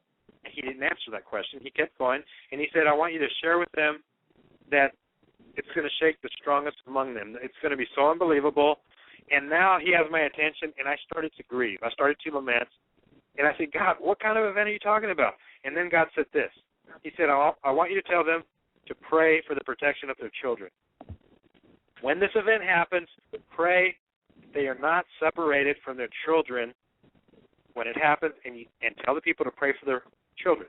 So I was shaken when I heard that, Doug and Joe, because I had my wife and I, we just had our newborn, our baby daughter, and I was shaken. I said, God, what's going to happen to the children? And God said, you just tell them. And I said, well, what does it mean? And God said, when that event happens, it's going to cause the laws of America to be changed, and liberty is going to be decapitated. The reason you saw the liberty on the Hill is because that's Capitol Hill. Legislation is going to occur from Washington. The new laws are going to occur that are going to destroy freedom. The United States will no longer be the same. Go tell the people. So I've been doing that for the last few years. If you're a regular listener, I have spoken about this dream many, many times. And I have also shared this. Folks, get in the habit of praying for your little children. Lift them up. Cry out to God. Pray for their protection. Okay. Now, let's move forward to the events that happened in December. I know that what occurred in Sandy Hook is now all over the map. I know it's being discussed. I know there's a lot of unanswered questions. I know that there's a lot of suspicious things with this, but the bottom line of the end result is that some people died. I don't know how many really died, but it was a horrific event. And because of Sandy Hook, the present administration is using that event, and they're riding the tide to change the Constitution and to butcher the Second Amendment. If you go to Drudge Report, there are all sorts of headlines, one after the other, of state governments, governors, state houses, the federal government. What's going to happen to the Second Amendment? It's all over the map. People are wondering. A lot of people are worried. A lot of people are scared. But they are using the event of Sandy Hook to make this happen. Now, one of the challenges that we need to always remember as we're watching this happen is to keep the correct perspective. And please, ladies and gentlemen, write this down, highlight it, underline it. Start the habit right now of praying for your children. And in order to do that, that's going to mean a lot of homework. It's going to mean that people are going to have to change their lifestyle. It's going to mean that people are going to have to forsake and finally do that New Year's commitment that they've been putting off for years of coming back to God, of repenting. Stop being a prodigal. It's going to mean a lot of changes, and that's one of the challenges. Now, let me also include this. A few years later, when I had the dream about the dollar crashing, and when I saw the expensive food, and when I was seeking God, the Holy Spirit told me, Nathan, Lamentations is coming to America. And when I say, what do you mean by that? What that means is what is written in the Bible, in the book of Lamentations, many of those events that we can read in there are going to rhyme and be repeated in America. I've been sharing that for several years. The Holy Spirit revealed it's going to happen. It's not going to be stopped. So I also want to share this because in sharing what I'm about to say, now we're going to segue into the inauguration.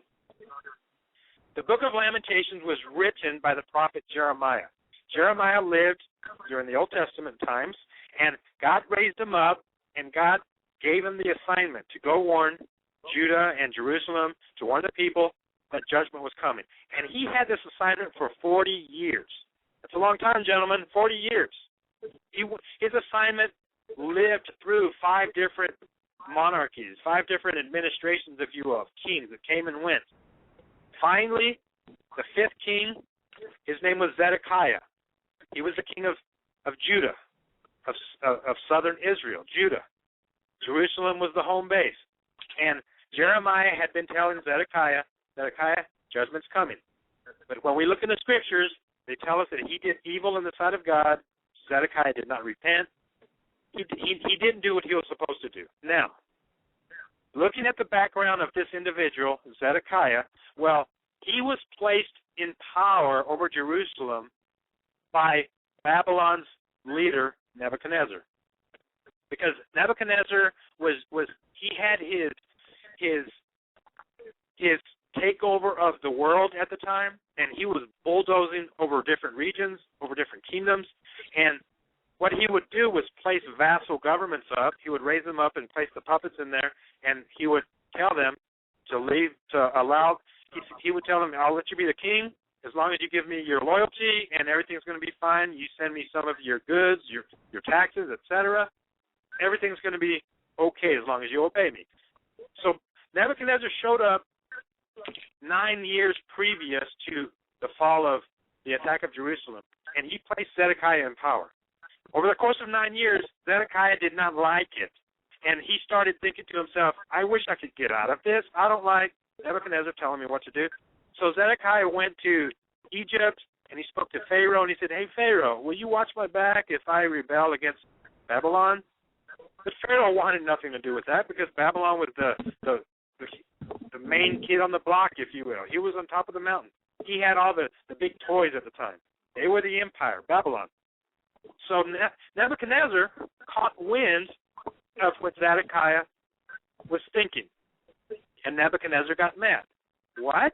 Zedekiah doesn't want me to be his godfather? He doesn't want me to protect him in the neighborhood? We'll see about that. So Nebuchadnezzar started planning to invade Jerusalem, to invade Judah. He was going to go teach Judah a lesson. Meanwhile, back in Judah, we have Jeremiah warning the people that invasion was coming, that judgment was coming. And meanwhile, the people listening, the children of Israel, were laughing at him and saying, you're crazy, you're a prophet of doom, you're gloom and doom, all you do is talk negative. Jeremiah, come on, get a life. They didn't believe him. If they only had known, ladies and gentlemen, what was happening behind the scenes while they were making fun of Jeremiah, because behind the scenes, before Nebuchadnezzar got on his chariot and said, okay, let's go to attack them, before he got on the chariot that day with all the soldiers, several weeks previous, several months previous, I don't know how long the planning took place, but he had the military building program going on. He was sharpening his swords. He was creating spears. He was creating weapons. They were training soldiers. They were recruiting Babylonian soldiers and teaching them how to fight because they were going to be used to attack Jerusalem. Now, let's move forward to America. While people are making fun of you, Doug and Joe, and while people may mock you and tell you you're crazy and you're negative and you're making up all these stories about America, behind the scenes, in a different location, some of them are stateside, domestic. Some of them are in other countries. The enemy is sharpening their swords. The enemy is getting their weapons together. The enemy is sighting in their weapons, and they're sharpening their knives and their bows and their arrows. They are getting prepared to attack America. Stateside, there are people behind the scenes that are sharpening their swords, getting ready to attack America, because when the date and the whistle is blown and that gun is shot into the air, then it's going to be go time. That is coming. That's the part that cannot be forgotten and ignored. That is going to happen. Now, let's go back to Jerusalem. Finally, it happens.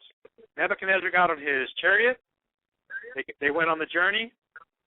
And as they got closer to Judah and Jerusalem, the watchmen on the wall, up on the tower, could see in the horizon a cloud of dust gathering. They sent scouts out to go see what was approaching, and they saw the cloud of dust.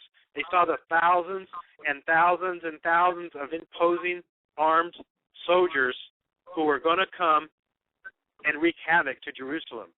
They ran back to Jerusalem and they said, shut the gate. Nebuchadnezzar's coming. Close up the gates. Everyone run in. Get your animals. Get them all inside the city gates. Close up the walls. And they did that. And this account is recorded in Jeremiah chapter 39. And for those that have their Bibles, I want to ask if you have one handy, go to Jeremiah chapter 39 because I'm going to share something. I'm going to share this account, and then we're going to talk about America. And I have it right here in front of me. Jeremiah chapter 39, verse 1. In the 9th year of Zedekiah, king of Judah, in the 10th month, Nebuchadnezzar, king of Babylon, and all his army came against Jerusalem and besieged it. Now I'm going to stop there. This was 9 years after Zedekiah was placed as the vassal. So he shows up. He besieges the city. Now, for those of you that have watched the medieval movies and, the Lord of the Rings movies where they have the trebuchets and the catapults and they hurl rocks at the walls, we know those movies, the medieval weapons. When the enemies show up against the castle and they say, open the gate, lower the drawbridge, the castle has one of two choices. No, or tell us you will be nice to us, or they try to make arrangements, they try diplomacy, and if all else fails, then they'll keep hurling rocks at the castle until the walls are busted through. Okay, that's what happens. In this verse, chapter 1, in verse 1, Nebuchadnezzar showed up. In verse 2, it says, in the 11th year of Zedekiah, in the 4th month, on the 9th day of the month, the city was penetrated. Now, when we do the math, that's 18 months. So Babylon surrounded Jerusalem for a year and a half. Now think about that. The citizens and the residents of Jerusalem could not leave the city. And whatever dried food they had, whatever freeze-dried food they had, whatever buckets of wheat and bug-out material and all of the prepping that they had done, that's all they had for the year and a half. Eventually, what happened? Well, eventually they ran out of food.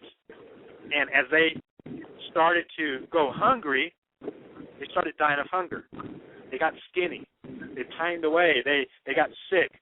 There was disease. And among the people that were in Jerusalem trying to survive, there were all levels of economic strength. There were the peasants, there were perhaps the lower class, and then there were the very rich ones. And it says in the Bible that the very wealthy among them sold their valuables just for bread because they were pining away. You have people selling their Rolex watches for a loaf of bread because they wanted food. But finally, they all started dying. And as this year and a half of Jerusalem being surrounded occurred, Jeremiah witnessed it. He was inside Jerusalem, and he recorded the diary of what took place, and that is found in the Book of Lamentations. So Lamentations in the Old Testament is the diary of the siege. And I want to also ask the listeners to do this. Listeners, become familiar with the Book of Lamentations. Read it, meditate on it, digest it, because that is what's coming to this nation. Lamentations is going to happen to America, and it's very interesting that this would be a whole other program, Joe and Doug, but in Lamentations, it starts out with the surprise and the shock of the residents of Jerusalem just being in disbelief that they would even be attacked because they thought that they were impenetrable. They thought that they could survive anything. They did not believe that anyone could overcome them because they believed that they were the apple in God's eye and God would never let harm come to them. And in the same way, citizens of America have a similar deception. They believe America could never be overwrought, America could never fall because God loves us so much. But the story is more than just love. The story has to do with obeying God. The story has to do with God's justice, his righteousness, and justice of the unborn, and justice against all the sins that have now taken America to be an embarrassment to the world, and that have taken America to a place that would shock our forefathers and our great-grandparents. Because of those things, America is going to fall. Now, in Lamentations, it talks about the ones that wanted to resist and wanted to flee and wanted to fight against Babylon and wanted to do a lot of things that they had in their mind. But it didn't matter what they thought, because reality is what happens. They were surrounded, and they could do nothing about it until the walls were penetrated. Now, in Jeremiah 39, chapter 2, there's a formula that I absolutely believe also applies to America. Because several years ago when God said, Nathan, Lamentations is going to happen to America, what that also meant was the thing that caused the siege of Jerusalem back then, Babylon showed up, is also going to happen to America. So if we are to apply Lamentations, we must also include that Babylon is going to attack America. And if that's the case, then let's read about what Babylon did. Well, in verse 3, it says, all the princes of the king of Babylon came in and sat at the middle gate. So finally, when they busted through the gate, the princes of Babylon came in. And then when we read further, it says Zedekiah tried to escape. It was nighttime. He tried to get away, but they caught him. They placed chains around him. They gouged out his eyes. They killed his son. It was a very sad thing that happened to Jerusalem. It says they murdered all the nobles of Judah. It says that they burned all of the houses. They burned the rich houses, and they tore down the walls of Jerusalem. They also took the citizens into captivity. The majority of them were taken to Babylon. And they left just a few people behind, the poor people who vowed to Nebuchadnezzar that they would take care of the crops and the vineyards and send all of the bounty back to Babylon. So they were slaves, and they were willing to stay slaves. Now, when we look at this account and we apply it to America, here's what's very, very interesting. Now, if you have already read the article that I put out, and I'm pretty sure many people have that are listening, but let's talk about it now. When we look at the cipher formula that is found in verse 2, we can see something that's very, very interesting, because it has a formula of a timeline. It says in the 11th year, 4th month, 9th day. When we apply this to America, there's another individual, Mr. Rabbi Khan, who was able to uncover some prophecies that disclosed and revealed that 9/11 was a turning point in God's judgment on America. That began the foundation, the foundational layer of America's fall. And I'm sure many people are on the same page with that. That's also another program, and that's his book, The Harbinger. But the reason I'm bringing it up is because... Yeah, let me just interject here. What you're saying, Nathan, if we understand this correctly, 9/11/2001 is a checkpoint in time. It's a kind of a bookmark of God in the book of American history. Exactly. For lack of so exactly. When we talk about so everyone just keep that in mind that people say the world changed on 9/11/2001, the day the world changed, and of course the day America changed. So, all right, just to be clear on that, so 9/11/2001 is a checkpoint in history. Okay, go ahead. I'm sorry. Okay, now I go into a lot of detail in one of my programs that explains all of this. After 9/11, how interesting is it that America, for the first time, started openly celebrating, announcing, it was revealed, it was exposed, whistleblowing, etc., that now we were the bad guys. We were the torturers. And it was justified because it's for the betterment of everybody. So then we started seeing the Patriot Act and all these different acts that came forward. The habeas corpus was butchered. The Constitution started being destroyed back then. Mr. Dick Cheney stated publicly that in order for us to do the war on terror, we have to go to the dark side. America invaded Iraq.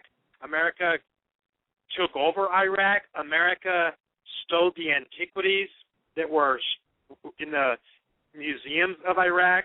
Saddam Hussein was trying to rebuild ancient Babylon, and we went in there and stole all those things. We still, to this day, we don't know what they took. But I believe that there were some things that go all the way back to Nimrod, some very satanic-type vessels and trinkets, etc. That's another program. But those things were very pivotal.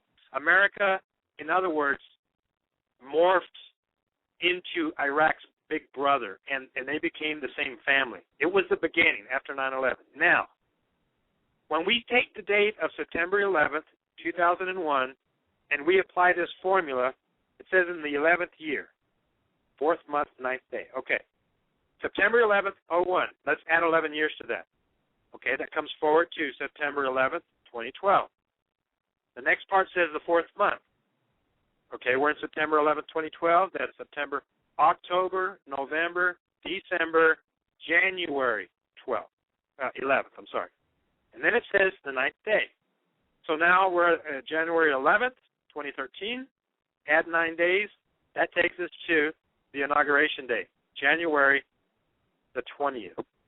Now, to the person that wants to argue and say, Nathan, very interesting, but are you serious? Really? Well, hold on to your seatbelts, folks. I'm going to share some things that are just going to be so incredible. The odds of this thing actually working out are just, I believe that they're mind-boggling. Just incredible. But what we have in verse 2 is inauguration day. And if what I really, really believe is true, then let's visit that. According to verse 2, on inauguration day, Babylon comes in to America. Same way. It gets through the wall. The walls were penetrated. The city of America will be penetrated by Babylon. But what does that mean? Well, look at verse 3. Then all the princes of the king of Babylon came in and sat at the middle gate. When we look at the scriptures, the Bible talks about, and Paul laid this out, he explained that there's the first heaven, which is where we see in the clouds, the rain, etc. There's the second heaven where the principalities dwell, and the principalities I'm referring to are the powers of darkness that have temporarily been given allowance to be on the earth. That's the second heaven, the spiritual realm. And then the third heaven is where God dwells. So the second heaven is the middle gate, in other words. Verse 3, the princes of Babylon, of the king of Babylon, came in and sat at the middle gate. When I released my first announcement about what I found here, I did not include the rest of verse 3. But I received an email from two individuals, and they said, Nathan, if you study the names of the princes in verse 3, it's incredible. And there are two people, if you're listening, I want to thank you. I don't want to say your names and reveal you if I don't have permission, but I just want to thank you for bringing that to my attention.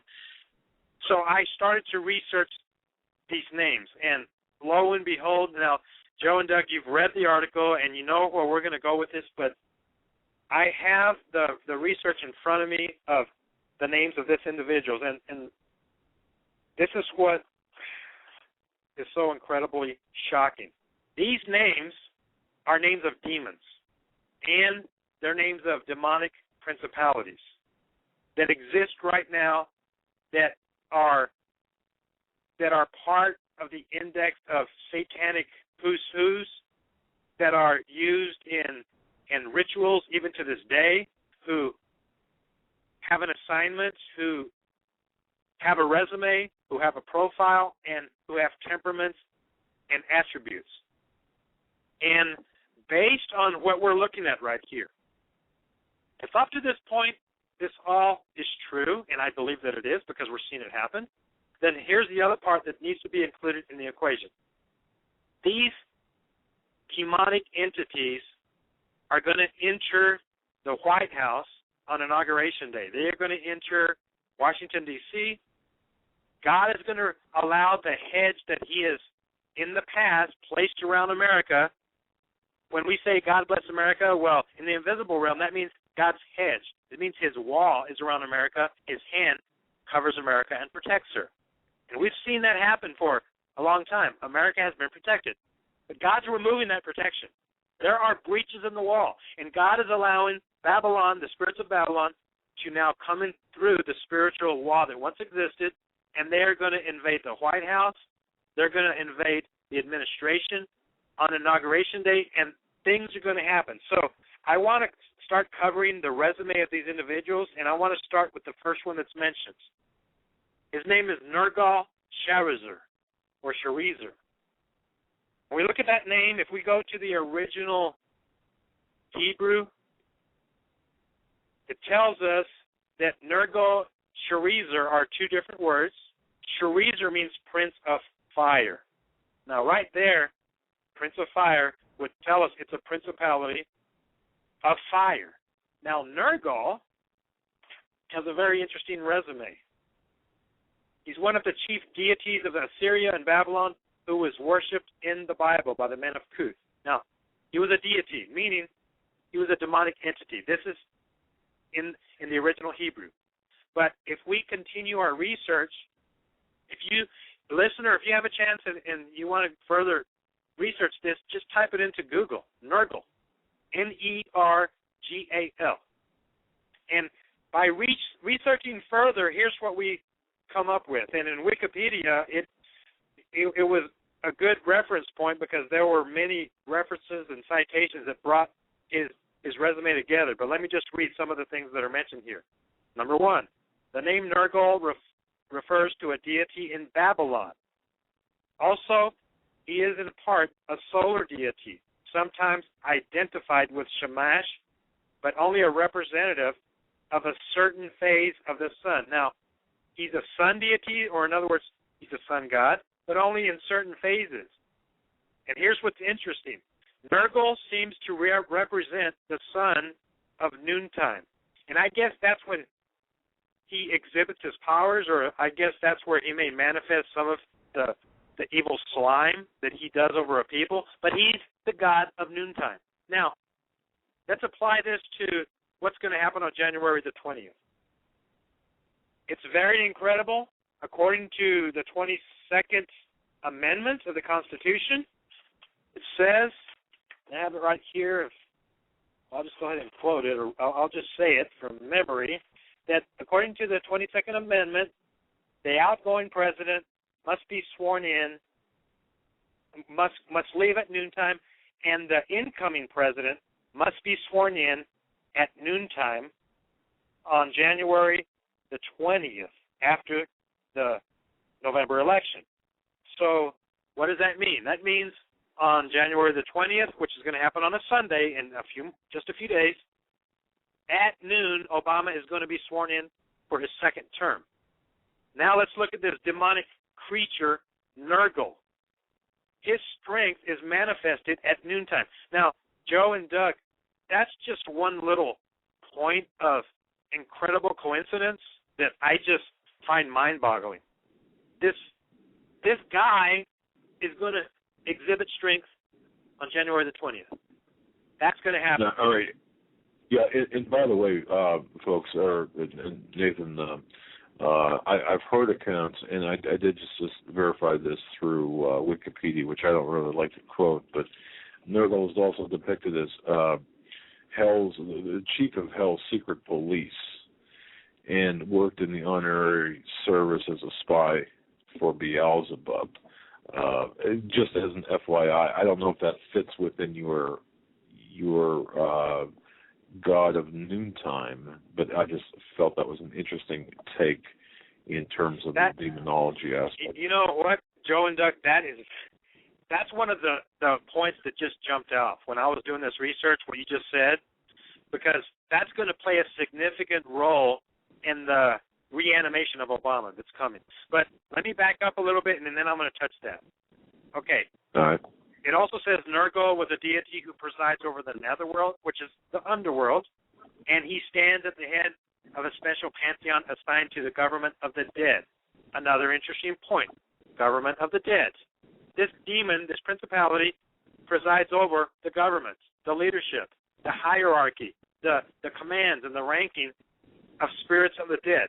Now, I mentioned earlier that in the last few years, that Anubis statue, Anubis, however you want to pronounce it, was paraded across America as a ritualistic. It was a dark prophecy of America becoming the city of the dead. So that ritual took place, and now we have the next phase of the satanic plan for America. Now we have the principality coming in, and he's in charge of the government of the dead. It goes on. Nergal is also pictured as a lion. He's associated with Satan. Satan roars about as a roaring lion. And there are prophecies over and over in the Old Testament where God says he's going to release and loose the lion over the people as a punishment, as a part of his judgment. So now we have Nergal, the lion. It goes on. Nergal is also related to the planet Mars as a fiery god of destruction and war. Okay, another part of his resume. He likes destruction. He likes to get war started. Moving on, he's also the god of plague. And it is said that he was invoked during the plague years, during one of the reigns of, and there's a pharaoh mentioned there, it's a real long name, Stupaluliama, when a disease was spread from Egypt. So according to ancient literature, he was associated with that. And also he's worshipped, and then getting to what you just mentioned. This part is bizarre and very, this is shocking, Doug. He's a deity of the desert, the god of fire, and according to two occultists who kept the annals of all the who's of demons who are used by the Satanists to conjure up and invoke demons. Now, I don't like to put a lot of trust in what a Satanist or an occultist would say, or a sorcerer, but they have their magic books, they have their magic writings and their sorcerer writings that they rely on to do their divinations, and their divinations actually work. Their divinations get results of satanic, evil, dark, slimy sludge when they do their invocations.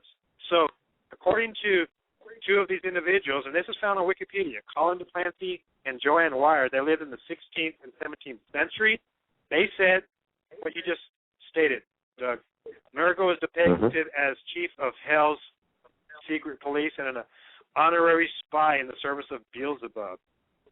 If this is true, according to everything I just said, now let me summarize them up because I have them right here. Number one, he's a principality of war, of pestilence, who presides over the netherworld. He's a sentry who watches over hell. He's pictured as a lion, identified with Satan. He stands at the head of the government of the dead. He's involved in government of the underworld. Related to Mars, he's a god of fire, destruction, war. He's a plague of disease and death. And he's a chief of Hell's secret police and an honorary spy. Now, folks, ladies and gentlemen, here's where I'm very, very concerned. In the natural, a lot of people are concerned. They're mad. They're angry. They're spooked.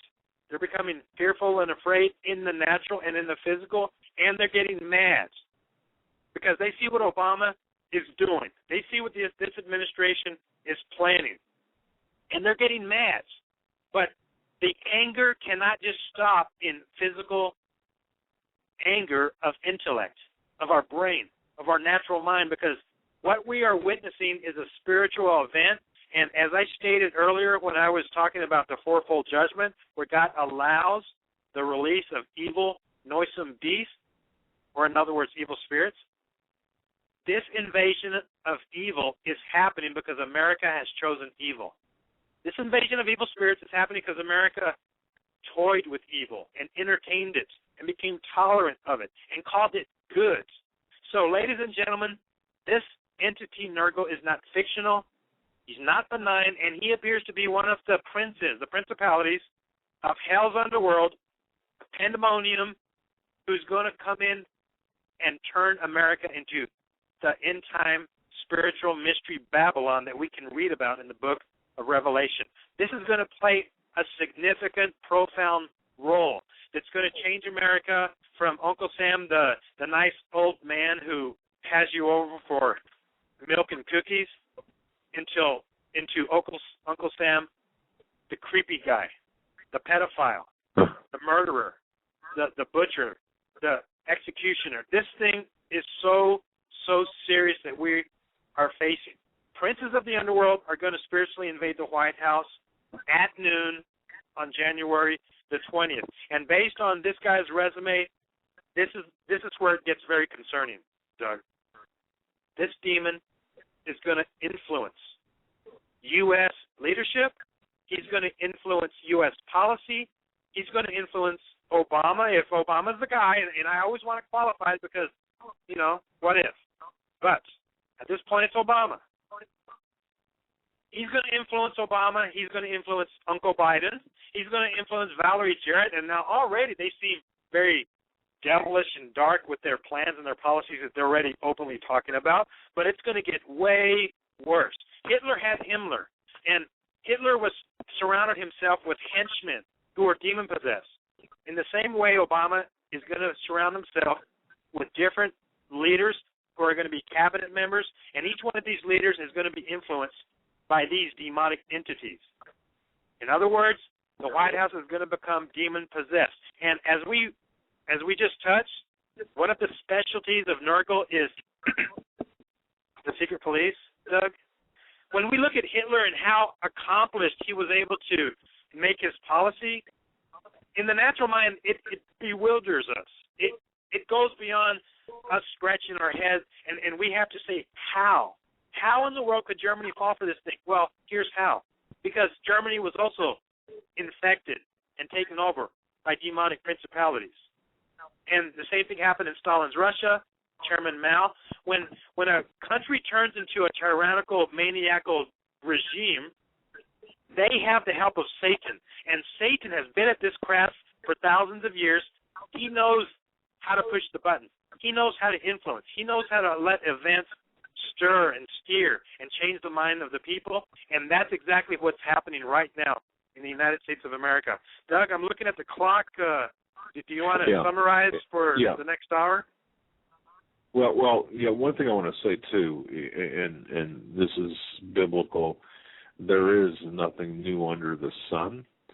And, as you pointed out very, very nicely, that, we've seen this happen in the past, this with Hitler and of course, Stalin and all of the communist leaders and all of the darkest days in recent global history. This has happened, and now we're seeing it about to take place, as I understand it, Mr. Leal, from your research, using the calendar using the calendar in biblical scripture, precisely Jeremiah chapter 39, verses 1 through 3, and 9/11 as a checkpoint. We're going to see here, in the framework that there's nothing new under the sun, we're going to see a reoccurrence of these days of darkness, this insidious inception of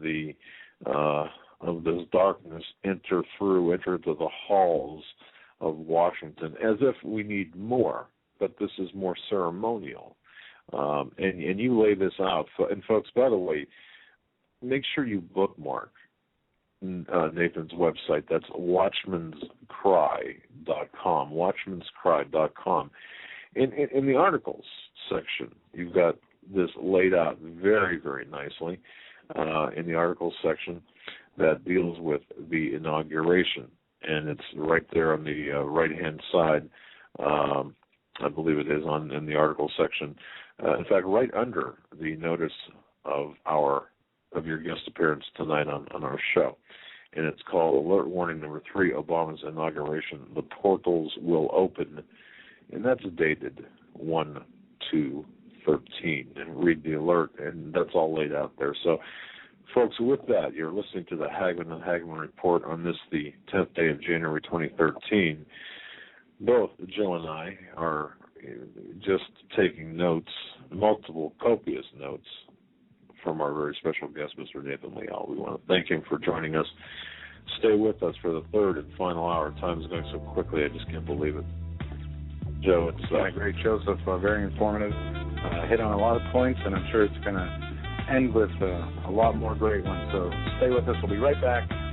You're listening to the Hagmann and Hagmann Report, this January 10th, 2013.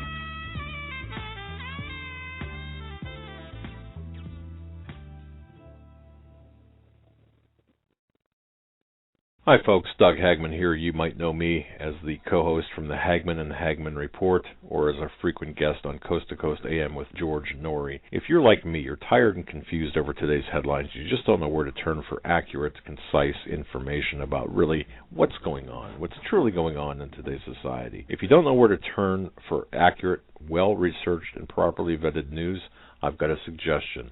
In fact, it's a requirement. Bookmark Canada Free Press. That's CanadaFreePress.com on the internet. It's just not for Canada. It's for news across the world. Judy McLeod, founding editor, has put together a vast array of talented writers like Kelly O'Connell, Daniel Greenfield, Dr. Eilita Johnson-Powell, a lot of guest columnists, very talented writers. Folks, that's Canada Free Press at CanadaFreePress.com. Now mobile friendly. Follow on Facebook, because without America, there is no free world. Listeners to the Hagmann and Hagmann Report, have you gone to Granland Firearms of British Columbia, at least virtually? If not, why not? Do so now. Folks, go to HomelandSecurityUS.com. Click on the ad on the right-hand side of the page. It'll take you to Granland Firearms of British Columbia. It's a hunter's paradise. Have a look around. Look at their gun stock list, their photo gallery, and definitely sign into their guest book.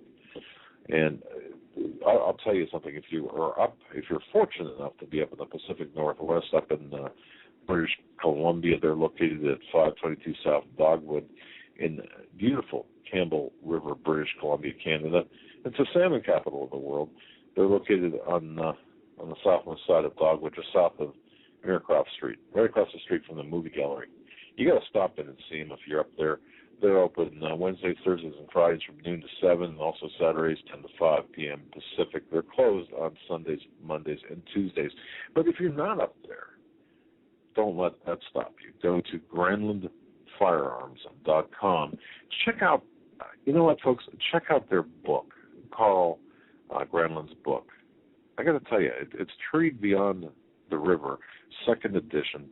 It's about cougar hunting on Vancouver Island. It's a book that you'll be proud to own, proud to have, and some of the best photos, I'll tell you, in terms of their backsplashes of their website. But if you're looking for weapons, firearm courses, hunting supplies, camping supplies, you can't find a better place if you're in Canada. They specialize in firearms, including rifles, shotguns, black powder rifles, and so on. That's Granland Firearms. Go to HomelandSecurityUS.com, click on the icon for GranlandFirearms.com, and tell them the Hagmann and Hagmann Report sent you. Survival of the fittest. In any and all situations, survival is your number one priority. That requires being tough and thinking smart. And the folks at Freeze Dry Guy are going to help you do just that. They have the long-range patrol ration entrees, what they call the Brick Pack. When you're in survival mode, it is absolutely the best item for your survival pack or bug-out bag. You can go farther, faster, and carry more food with the LRP cold weather ration entrees. Not only do these long-lasting, durable entrees help sustain you or your family through the harshest environment or situation, they are by far the most delicious of their kind. No contest. With a variety of tasty entrees, you can't beat the LRP Brick Packs.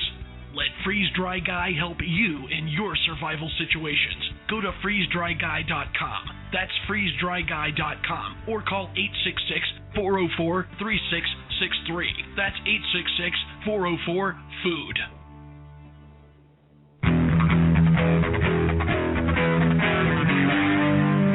Doug Hagmann. One guy that doesn't need a bullhorn to get your attention.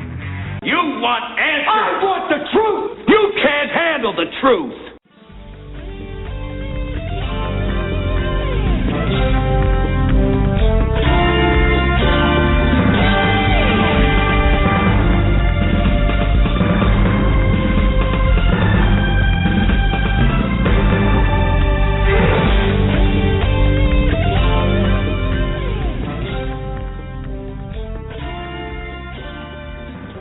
And welcome back, ladies and gentlemen, to hour number 3 of this Thursday, January 10th edition of the Hagmann and Hagmann Report. We're joined by a very special guest, Nathan Leal.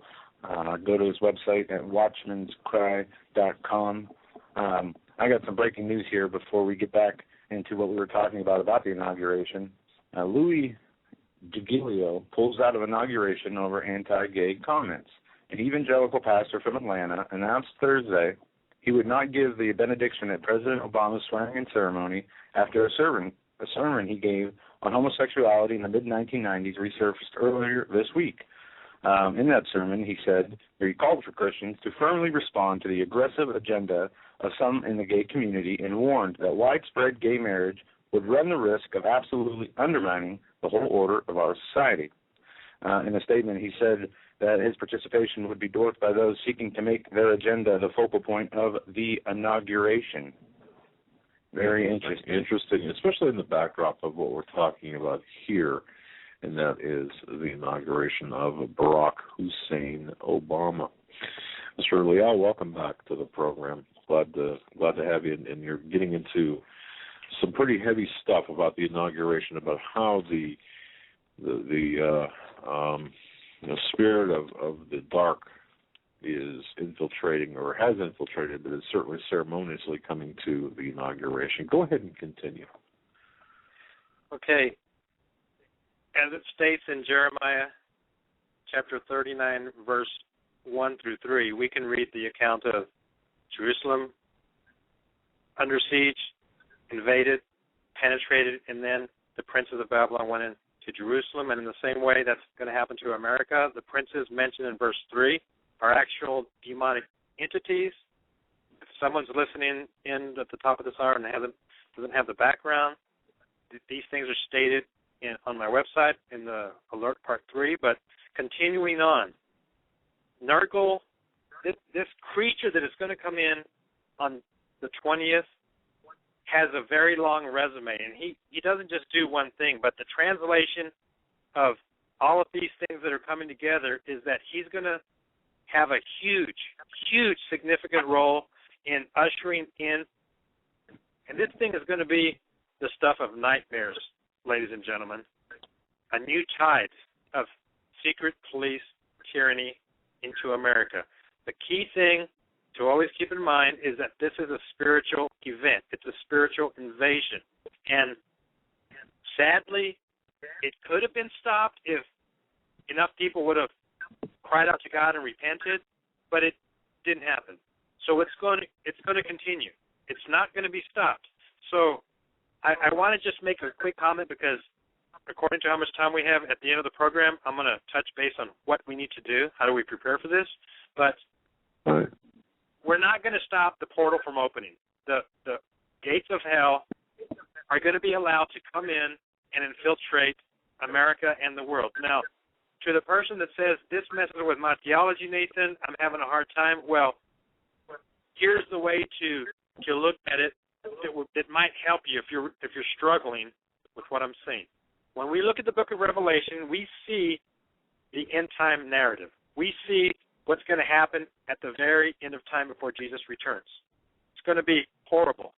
We see in Revelation chapter 9, the bottomless pit is open, the keys are given to an angel, and demons pour out of it. We see another account of angels who are bound at the river Euphrates, and they are loosed. Those are the accounts that are mentioned in Revelation. How many other accounts are going to also take place that are not mentioned?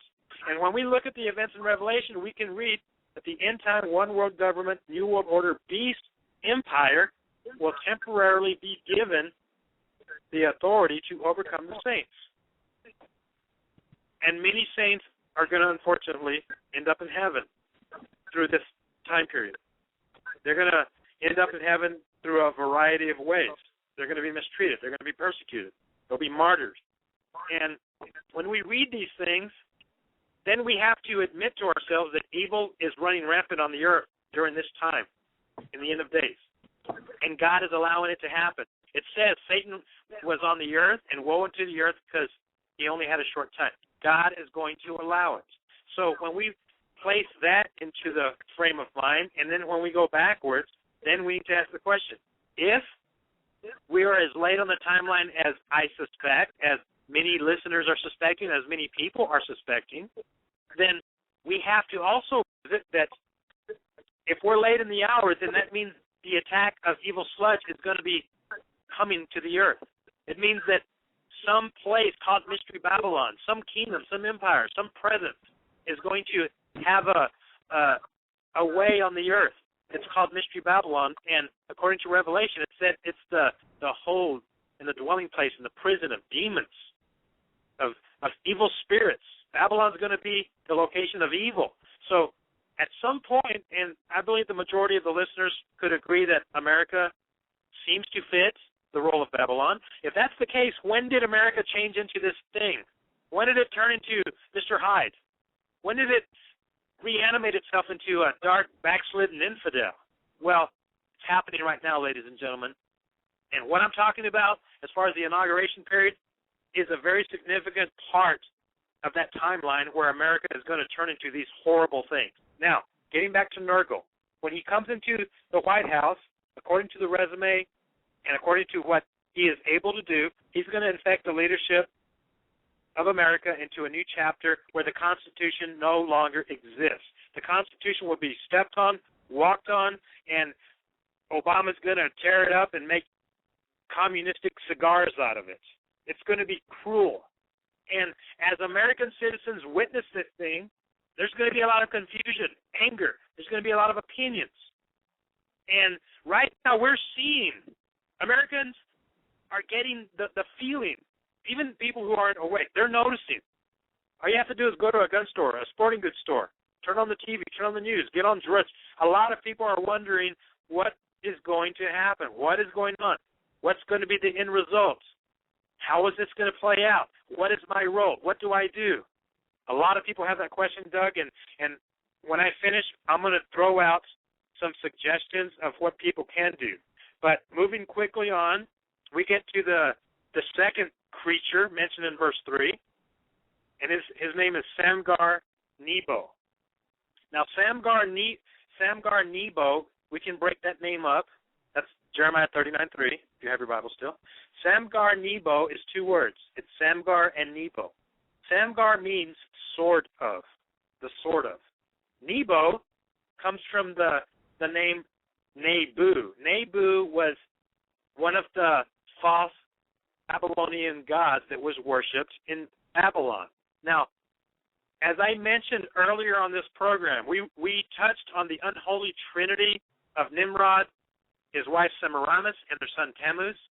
That unholy trinity has been passed down throughout the world. That teaching has been spread throughout the world. The names have been changed, but it's the same thing. The son of the unholy trinity, his name is Tammuz. As his name is transferred throughout the world, his name becomes Nebu. It becomes Horus, Ninus, and then Nebo. So Nebo is really the same thing as the old-fashioned son of the unholy trinity. He's Nimrod's son, Tammuz. So Nebo is part of that three-part slime of false religion from Babylon.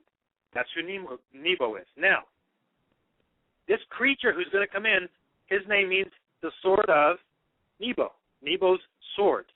Now, Nebo's name also means that he was a scribe and he was the keeper of the records of all the individuals of the earth. This is what Babylon believed. And Nebo was able to increase or diminish, according to his own will, however he felt, the length of a human life. So people feared Nebo. Now, how interesting is it that his resume, Nebo, is the scribe? He's the recording. When we compare that to the Holy Trinity, we have Father, Son, Holy Spirit. The Son is the Word of God. So Nebo is a counterfeit of Jesus. He's the son of the false God. I'm saying that for this reason.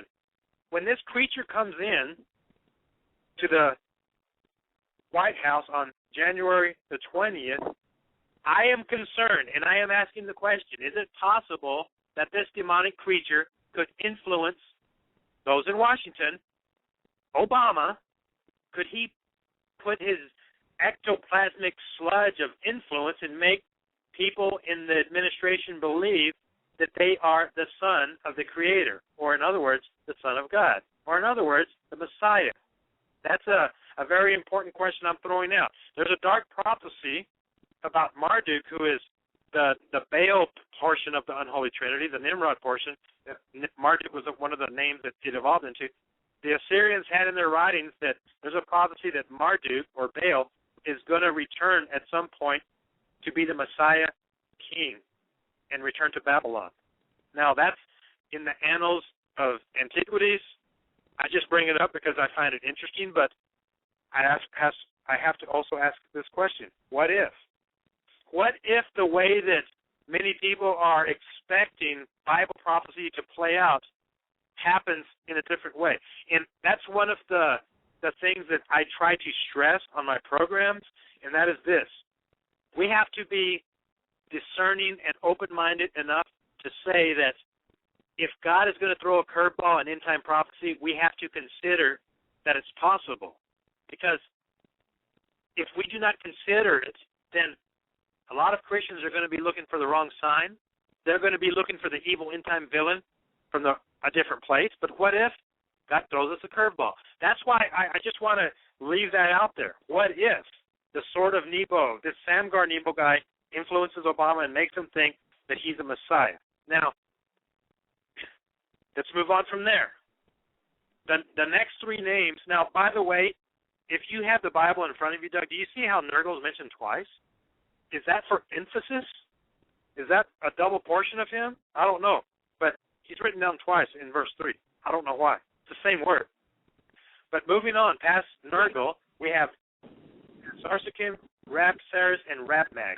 Now, these names are not the names of individuals. They're instead the titles. They appear to be titles of authority. So Sarsakim has several possible meanings. He possibly means the prince of the eunuchs, or the overseer of the dark slaves, or the black slaves, or the overseer of mercenary troops. Now, let's visit that one. Sarsakim is coming in on January the 20th, but he's not coming alone because it says he's the overseer of troops or dark slaves, meaning that there are other levels and ranking lower entities that he's going to be in charge of, and he's bringing them into the White House with him. And I'm pretty sure that there's going to be enough of these evil entities to go around the table of the Obama administration, of the cabinet officials, of the heads of departments, of those that are in power, of those that are in charge of very high authority. It's not just going to be Obama that's going to be influenced. This sludge is going to come in and influence all of the administration. The next name is Rob Saris. He's the chief. He seems to be the chief of lesser demonic officers. He's the chief of officers, which means he also, well, what's an officer? Well, they're also the generals and the captains and the lieutenants in the satanic world that he's in charge of. So what is he going to tell them to do? And then finally we have Rabmag, who is the chief sorcerer and magician, which tells us that a spirit of divination, of deception, of sorcery, and magic is also going to infiltrate the White House. And how fitting is it that it tells us in the Book of Revelation that the end-time one-world government is going to deceive the world with signs and deceptive wonders. So what's in store for that? What are they going to do? How are they going to deceive the world? Are they going to use some technical hologram, or is it going to be a display of actual spiritual visible things happening? Is there going to be a fake alien invasion? I'm just throwing things out because I don't know what they have up their sleeve, but now we have hell's underworld come into the White House, and they have an agenda, and that agenda is to take America and turn America into the fallen nation of destruction and perdition. Now, while we can argue and wonder and have a brainstorm about how it's all going to play out, the bottom line, ladies and gentlemen, the bottom line, Joe and Doug, is that based on everything I just presented here, it appears that America is in deep trouble. It appears that America is going to be facing something that is nightmarish, that would have to be a Hollywood production that we couldn't even make up. This thing is so dark that is coming, and I am very, very concerned that as it happens, now first of all, I don't expect to see these demons announce themselves. They're not going to come out on CNN and interview with Anderson Cooper and say, yeah, this is what we're doing. We won't know who they are. We won't. The natural mind is not going to think about them. The natural mind is not going to see them, because when we look at previous history, how many people, when they talk about Hitler being the devil, also includes the demons that were around him? Not many. And we could say the same thing for other regimes. So in the natural, it's not going to be apparent. But to the discerning ones that are concerned about what time it is, it needs to be a concern, because, as I mentioned, these last three names that I mentioned are the chiefs. They're the ones in charge. They're the overseers over lesser demons. What this tells me is that the lesser demons are also going to influence the rest of America. They're going to be loosed and go to all 50 states. They're going to affect the leadership of governors, the state houses, the state senates across America, and they're going to have one thing in mind: deceptive policy that's going to take over America and destroy the freedoms, because they need America to be a tyrannical dictatorship in order for the next phase of their plan to occur. And what this means is it's going to be a battle. There is going to be resistance. There will be people in the natural that will say no. So the big question that needs to be asked as the dark tides of evil arrive, as these portals are open, is how do we deal with this? Because, ladies and gentlemen, I know they want to take away our guns. I know they are talking about it. But how many guns can shoot these creatures? How many AR-15s can really impact these creatures? How many guns can hold them off from your driveway if they decide to walk up your driveway or to float over your house and enter into one of the members of your family? How is a gun going to protect you from that? And I want to shift into that very thing, Doug and Joe. How do the people of God deal with this? What are they supposed to do? Now, I also want to say this. Go ahead. Nathan, okay, before you go on, and folks, I just want to just kind of not recap, but reinforce, I suppose, what Mr. Leal was talking about here, and I think this is really important. As it is above, so it is below, and we have to look at what we're facing here today with what's going on different planes, because we know there are different dimensions, if you will, different physical dimensions, and there's this interface. The darkness we are seeing is almost like the ripping of a veil, in my view, and I'm just trying to explain this to the listeners that I know that I relate to almost on a daily basis. There's this ripping of the veil that will allow this darkness to enter, or the unseen enter into the seen world, and this is what Mr. Leal, I believe, is talking about. And it's interesting when you look at the current events through the prism of biblical scripture, and you look at Jeremiah 39, as Mr. Leal is talking about, which this program is centered around. You're talking about entities coming into our country, specifically into the power structure, in the embodiment of these entities, into the power structure, not just into Obama, but into all aspects of his cabinet, his people that are around him. And it's interesting, Nathan, I find this extremely interesting too, the dates where many people have said, and it's well known that 9/11 was the day that changed the history of America as well as the world. So using that as a checkpoint, and then Jeremiah 39 verses 1 through 3, identifying the demonic principalities there, you've woven this great story, or not story, but this great account of how this will take place, of these entities coming in. And I find it interesting too, dealing with my research with the Illuminati, for example, and the pagan, paganistic people that have found their way into America. They worship. I mean, Inauguration Day falls on a Sunday, for example.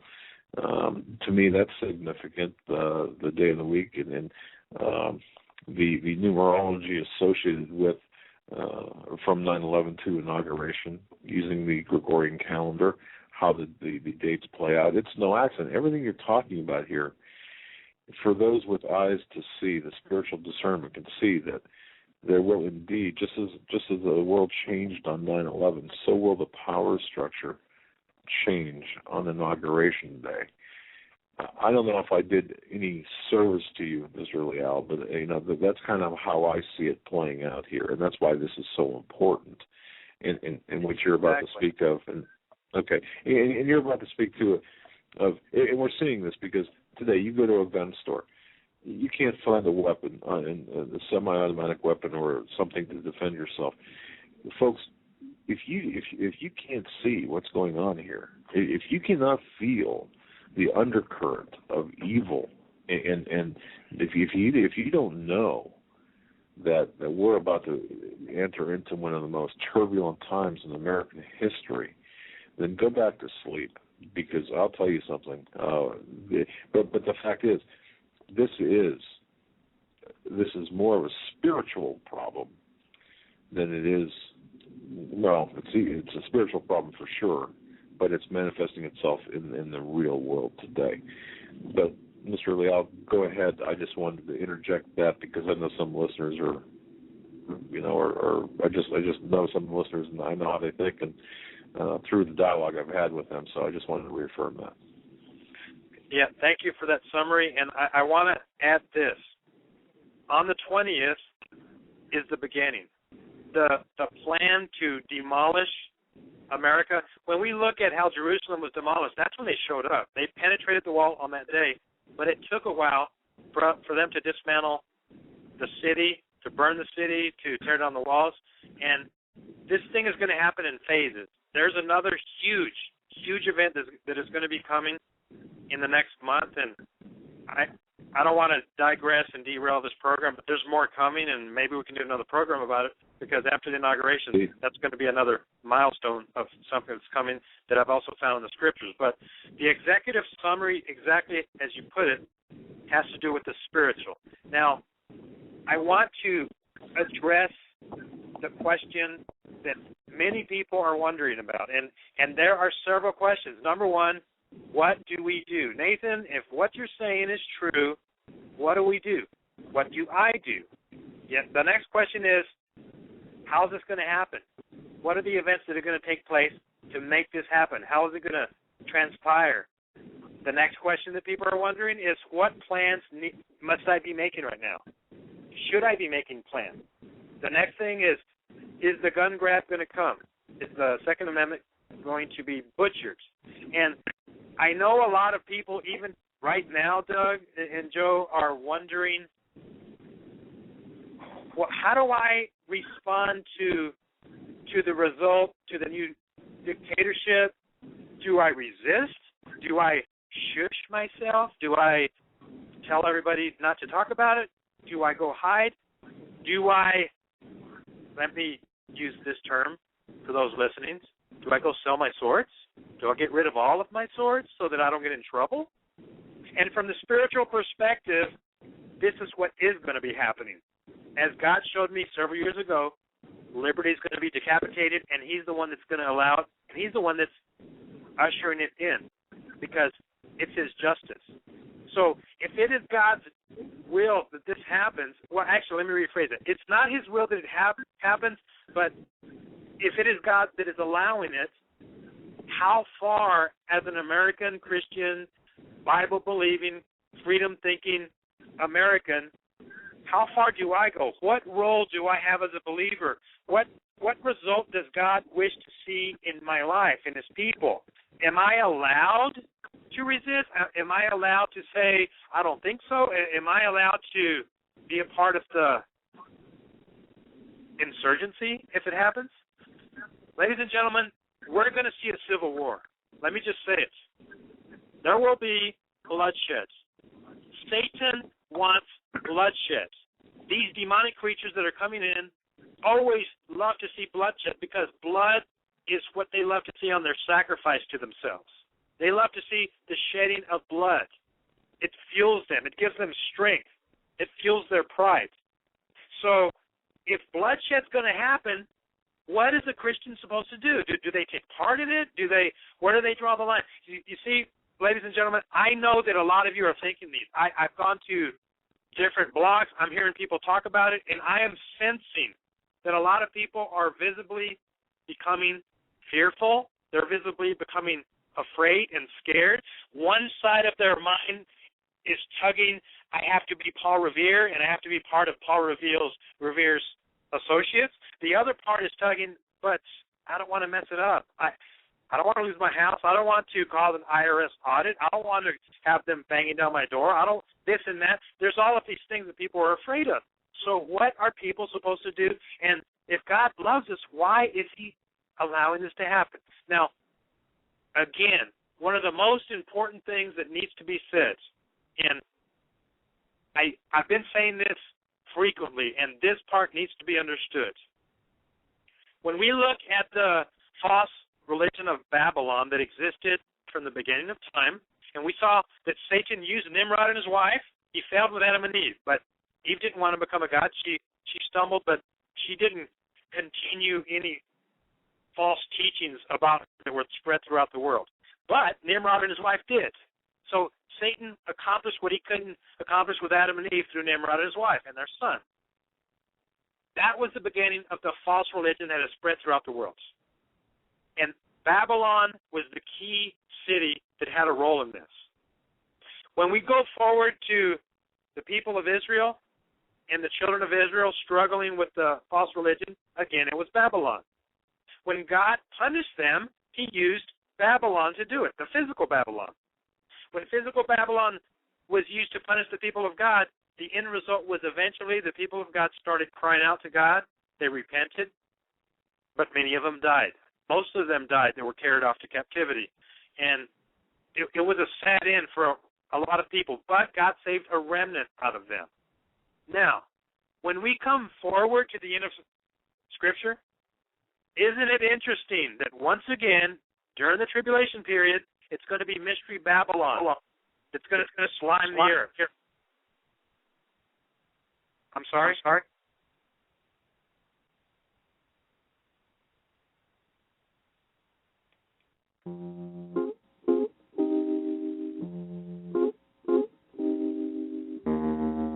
Are you there, Doug? Hello. Yeah. Are you there?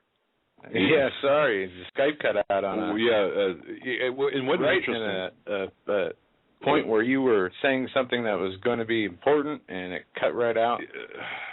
Unbelievable, Mr. Leal. I got to tell you, folks, if you don't believe for one moment that look, I know things happen. I know mechanical things happen and computer things happen, but never to the extent that we're experiencing. We've been under our website's been under attack. We've been under attack, and I want you to pray not only for us, if you know, we humbly ask that, but for Mr. Leal, you know, because we are all, as watchmen, we are facing some pretty dangerous times, and this happens just about every time we have an important person on, or saying people who are saying important things that are changing people's lives and their spirituality. What was the last thing you heard me say? You were talking about what was going to happen. There was going to be a civil war, and what role should Christians play in it. And you started to explain. It was about the first sentence, and it cut out. Yeah. So pick it up from there. What do we as Christians have to do, or what should we do as we face the onset of this bloody civil war, the prospect of this bloody civil war? Did you hear me ask the questions? What do we do? What's going to happen? And what plans do we need to do? Did you hear me? And that's where the plug was pulled. And we heard you say how they love the blood. The darkness loves the bloodshed. And that's it. Okay. Bottom line, the gun grab is going to come.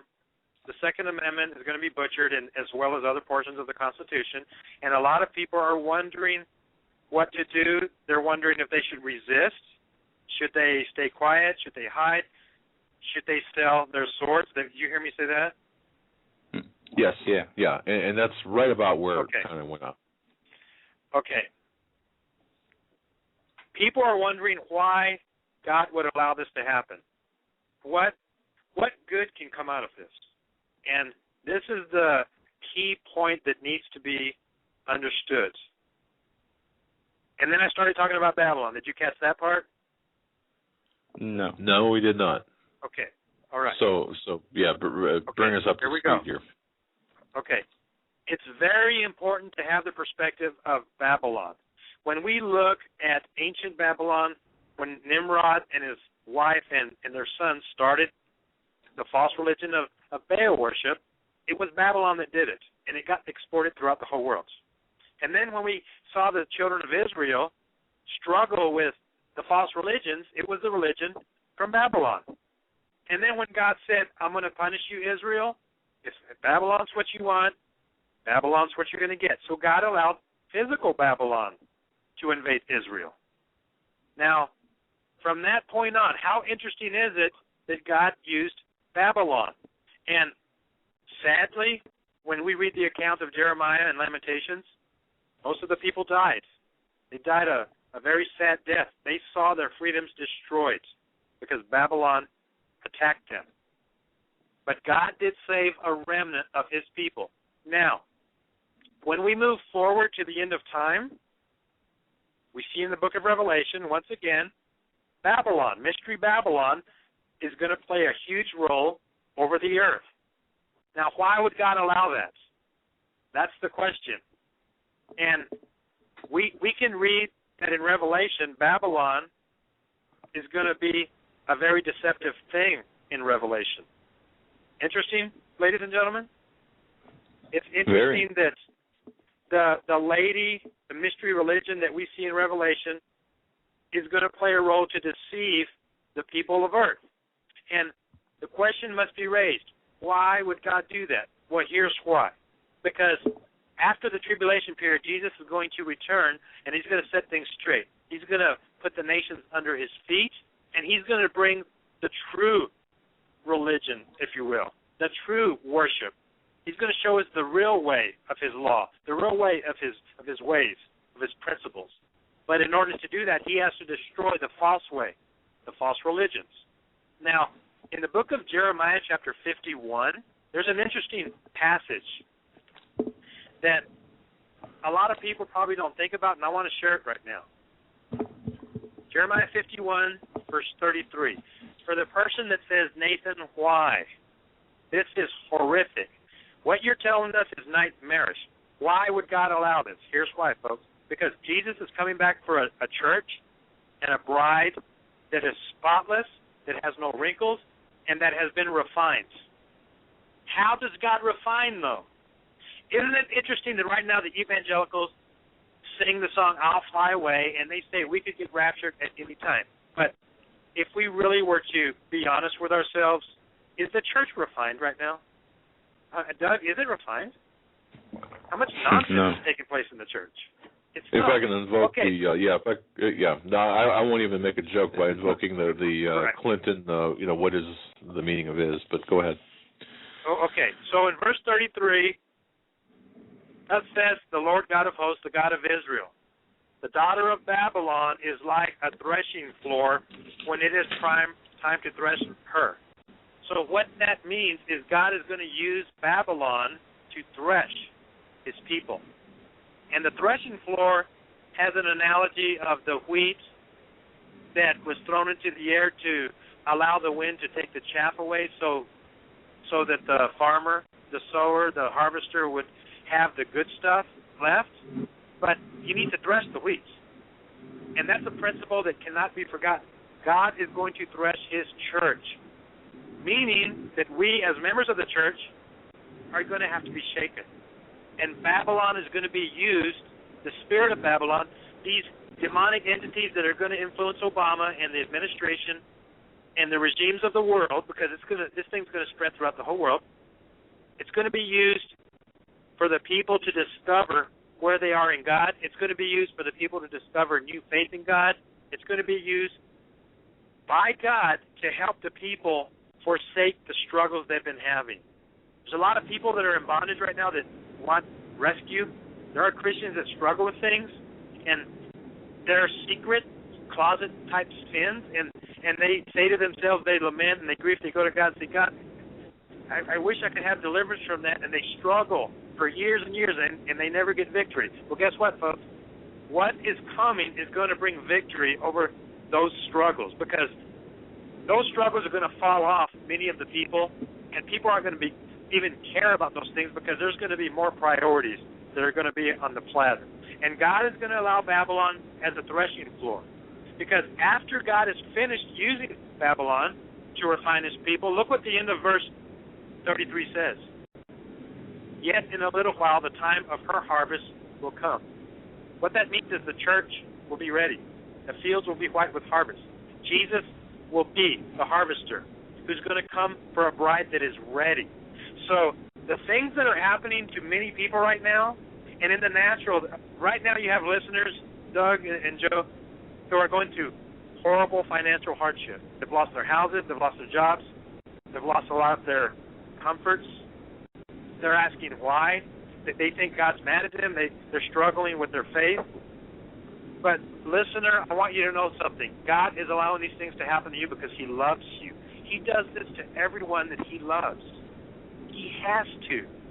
And so the good news about all of this is that if God does this because he loves us, well, then he must have a good plan for you. In the Book of Revelation, chapter 3, the church of Laodicea, the lukewarm church that struggles, Jesus calls them on it. He says that you're lukewarm, you're not hot or cold.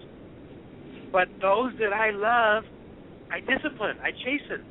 So Jesus is really saying, the lukewarm church, I love you, but I need to discipline you. And you need to go through the fire to find the gold. And that's what he tells them to do. He says, redeem from me gold purchased in the fire. What that means is the trials that need to happen to purchase are going to be allowed to occur to the people of God.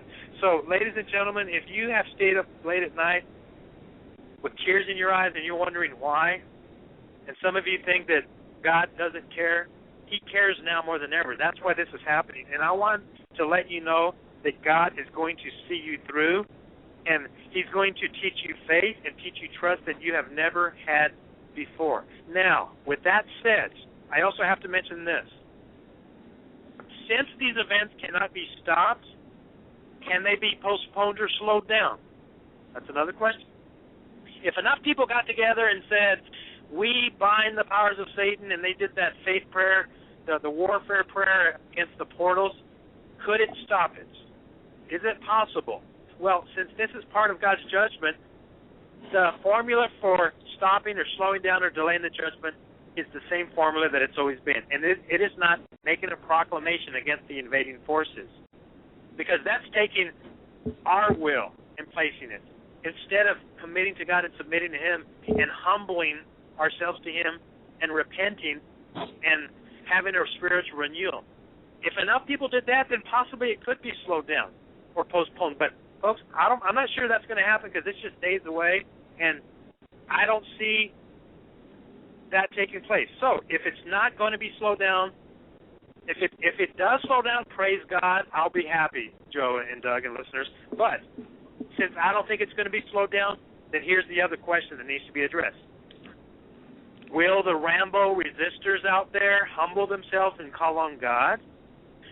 Will the patriots who are angry about this, will those who went to the Tea Party meetings, who are members of the NRA, will they humble themselves and cry out to God?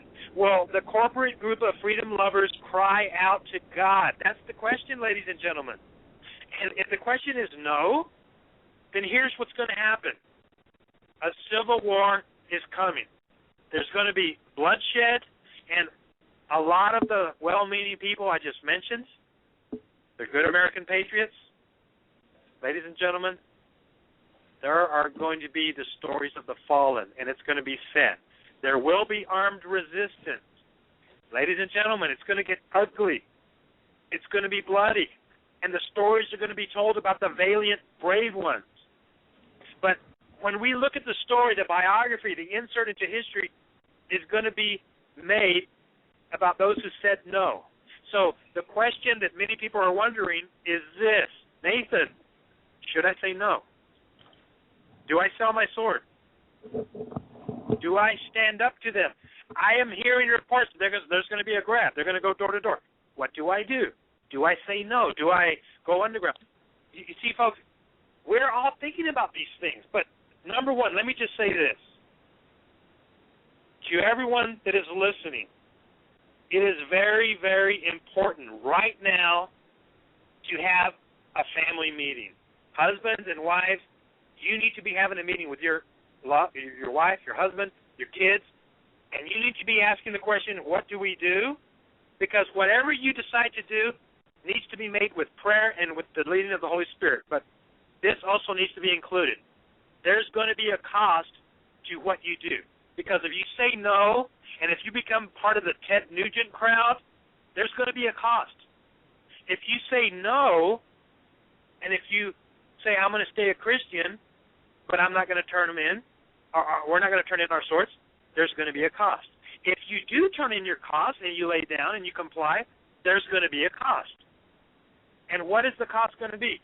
That's the thing that we all need to be willing to face. Because the cost that Joe, Doug, what we're talking about right here is some of us are possibly going to be killed. Some of us are going to be arrested in the dead of night. They're going to bust our doors down, and they're going to take us. Some of us are going to end up in FEMA camps. Let's just say the truth. Nathan Leal is saying it. This is what needs to be considered. Are you willing to do that? Or are you going to be one of those that say, well, Nathan, if that's what's going to happen, I'll just go to heaven early. That's fine with me. And I've heard people tell me that. Doug, I've spoken to women that say, Nathan, if it comes to that, I'll let them send me to heaven. That's okay. I've had a good life. When we're in heaven, we're going to sit. But what's the answer? Okay, I mean, as a Christian, as a father, as a grandfather, as a patriot for the Constitution, for the idea of the original America, as all of those, these don't have to be mutually exclusive, do they? I mean, I could say, look, as a Christian, I am not going to allow these demonic forces to overtake my family. I'm going to fight. Exactly. Let me cover those real quick, okay? Okay, but all right. This needs to be on the table, though. It's easy to say something that sounds brave and Rambo-like, but when the reality hits, what it also is going to include is an aftermath. There is always going to be an aftermath. So are we willing to pay the price of the aftermath? Yes, we're Americans. Yes, we need to stand up for the Constitution, but we need to understand there's going to be an aftermath. Now, let me throw this out. Based on what I'm observing right now, I am already seeing the discussion and the dialogue from some of the blue states who voted for Obama that are saying they're going for it. There's going to be a gun grab. They're done. It's going to happen.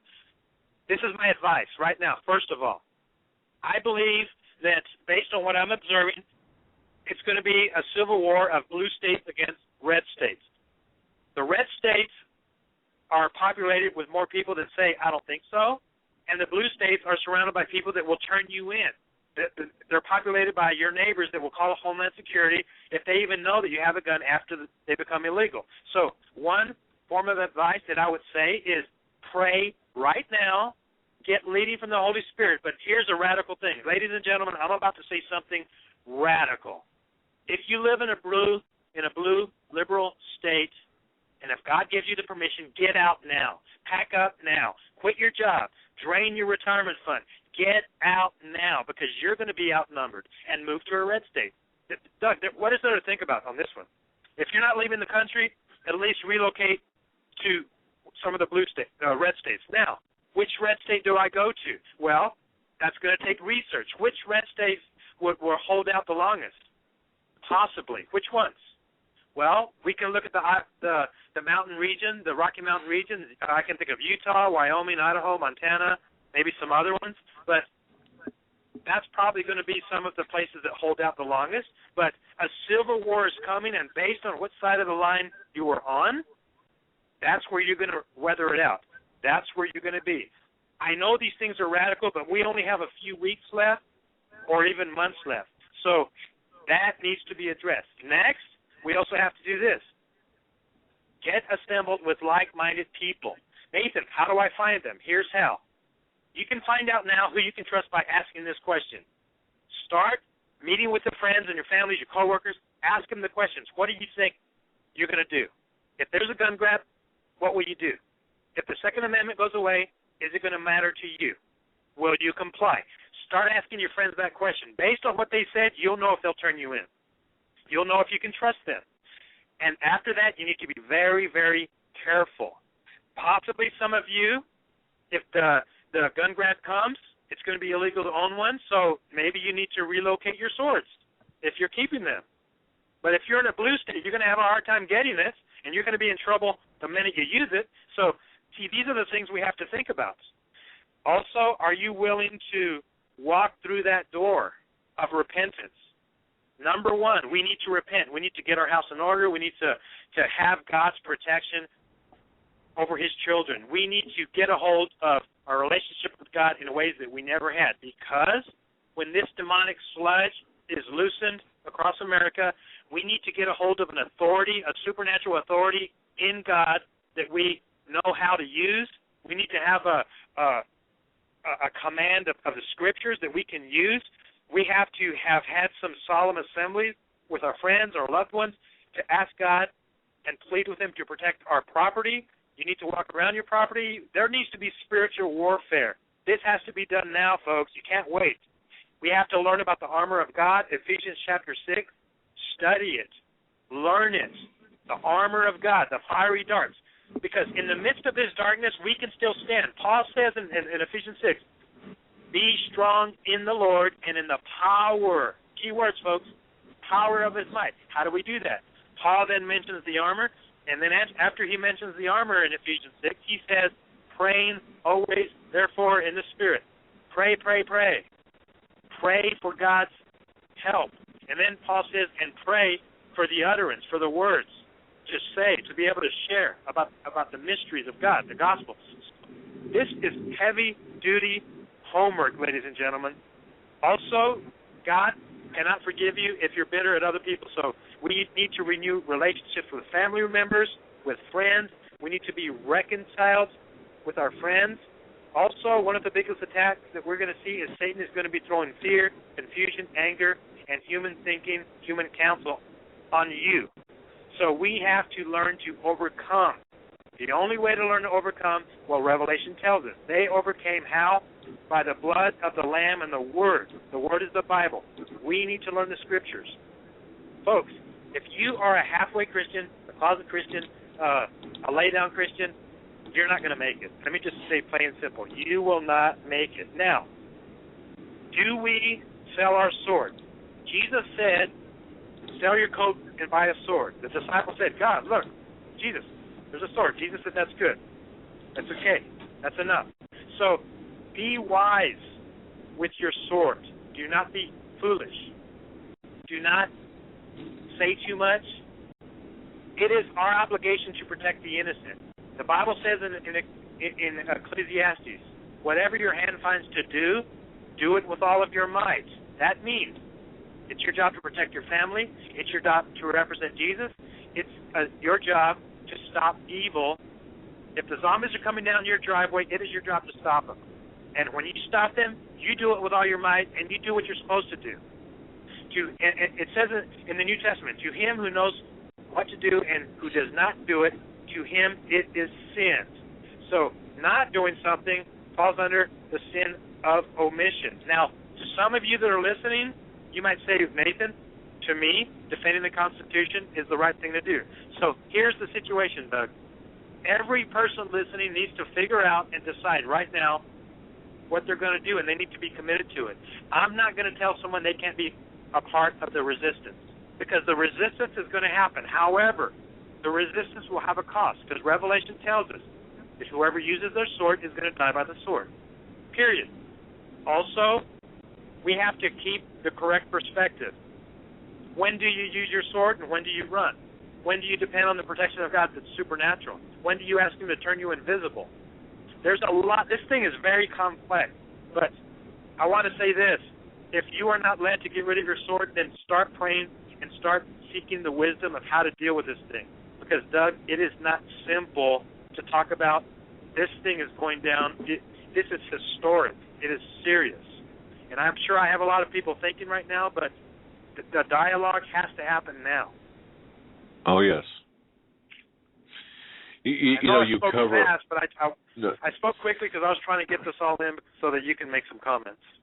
No, you did a fine job, and this is one of the issues, Mr. Leal, that we grapple with almost on a daily, nightly basis.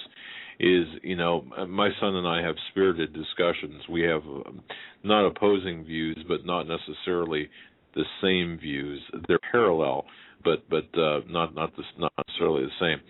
About fighting and what we do, what each of us is going to do, and just by our own personal experiences and by listening to others, families are divided. Brothers and sisters and wives and husbands and neighbors they're divided like never before in history, as far as I can remember. And I'm 50-something years old, and so what you're mentioning is so important. And what you're saying, however, is it's going to be, number one, an individual decision based on prayer and guidance from the Holy Spirit. That's what you're saying. Yeah. Okay. All right. And I'm of the opinion that we all have different positions to occupy and different positions that we must play. That's so the answer is not going to be the same for everyone listening to this. That's my view. In prayer, I mean, we have to pray for that guidance, and that guidance is going to end up.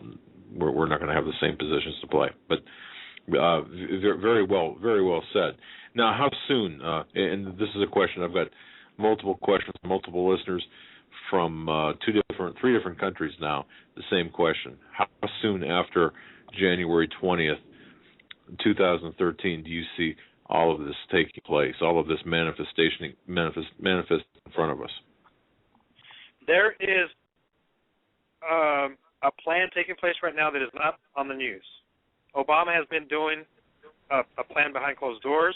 He has started this since 2010, and the end result of this plan, as I'm reading it, is that it's going to spread the arm of the end-time Babylon beast worldwide. It has to do with the Global Development Policy, his Global Development Committee that he just had nominated by executive order, and this policy has three pillars that have to do with spreading the Copenhagen, the Green Earth thing. It's going to spread national security objectives. It's going to spread the control of food worldwide.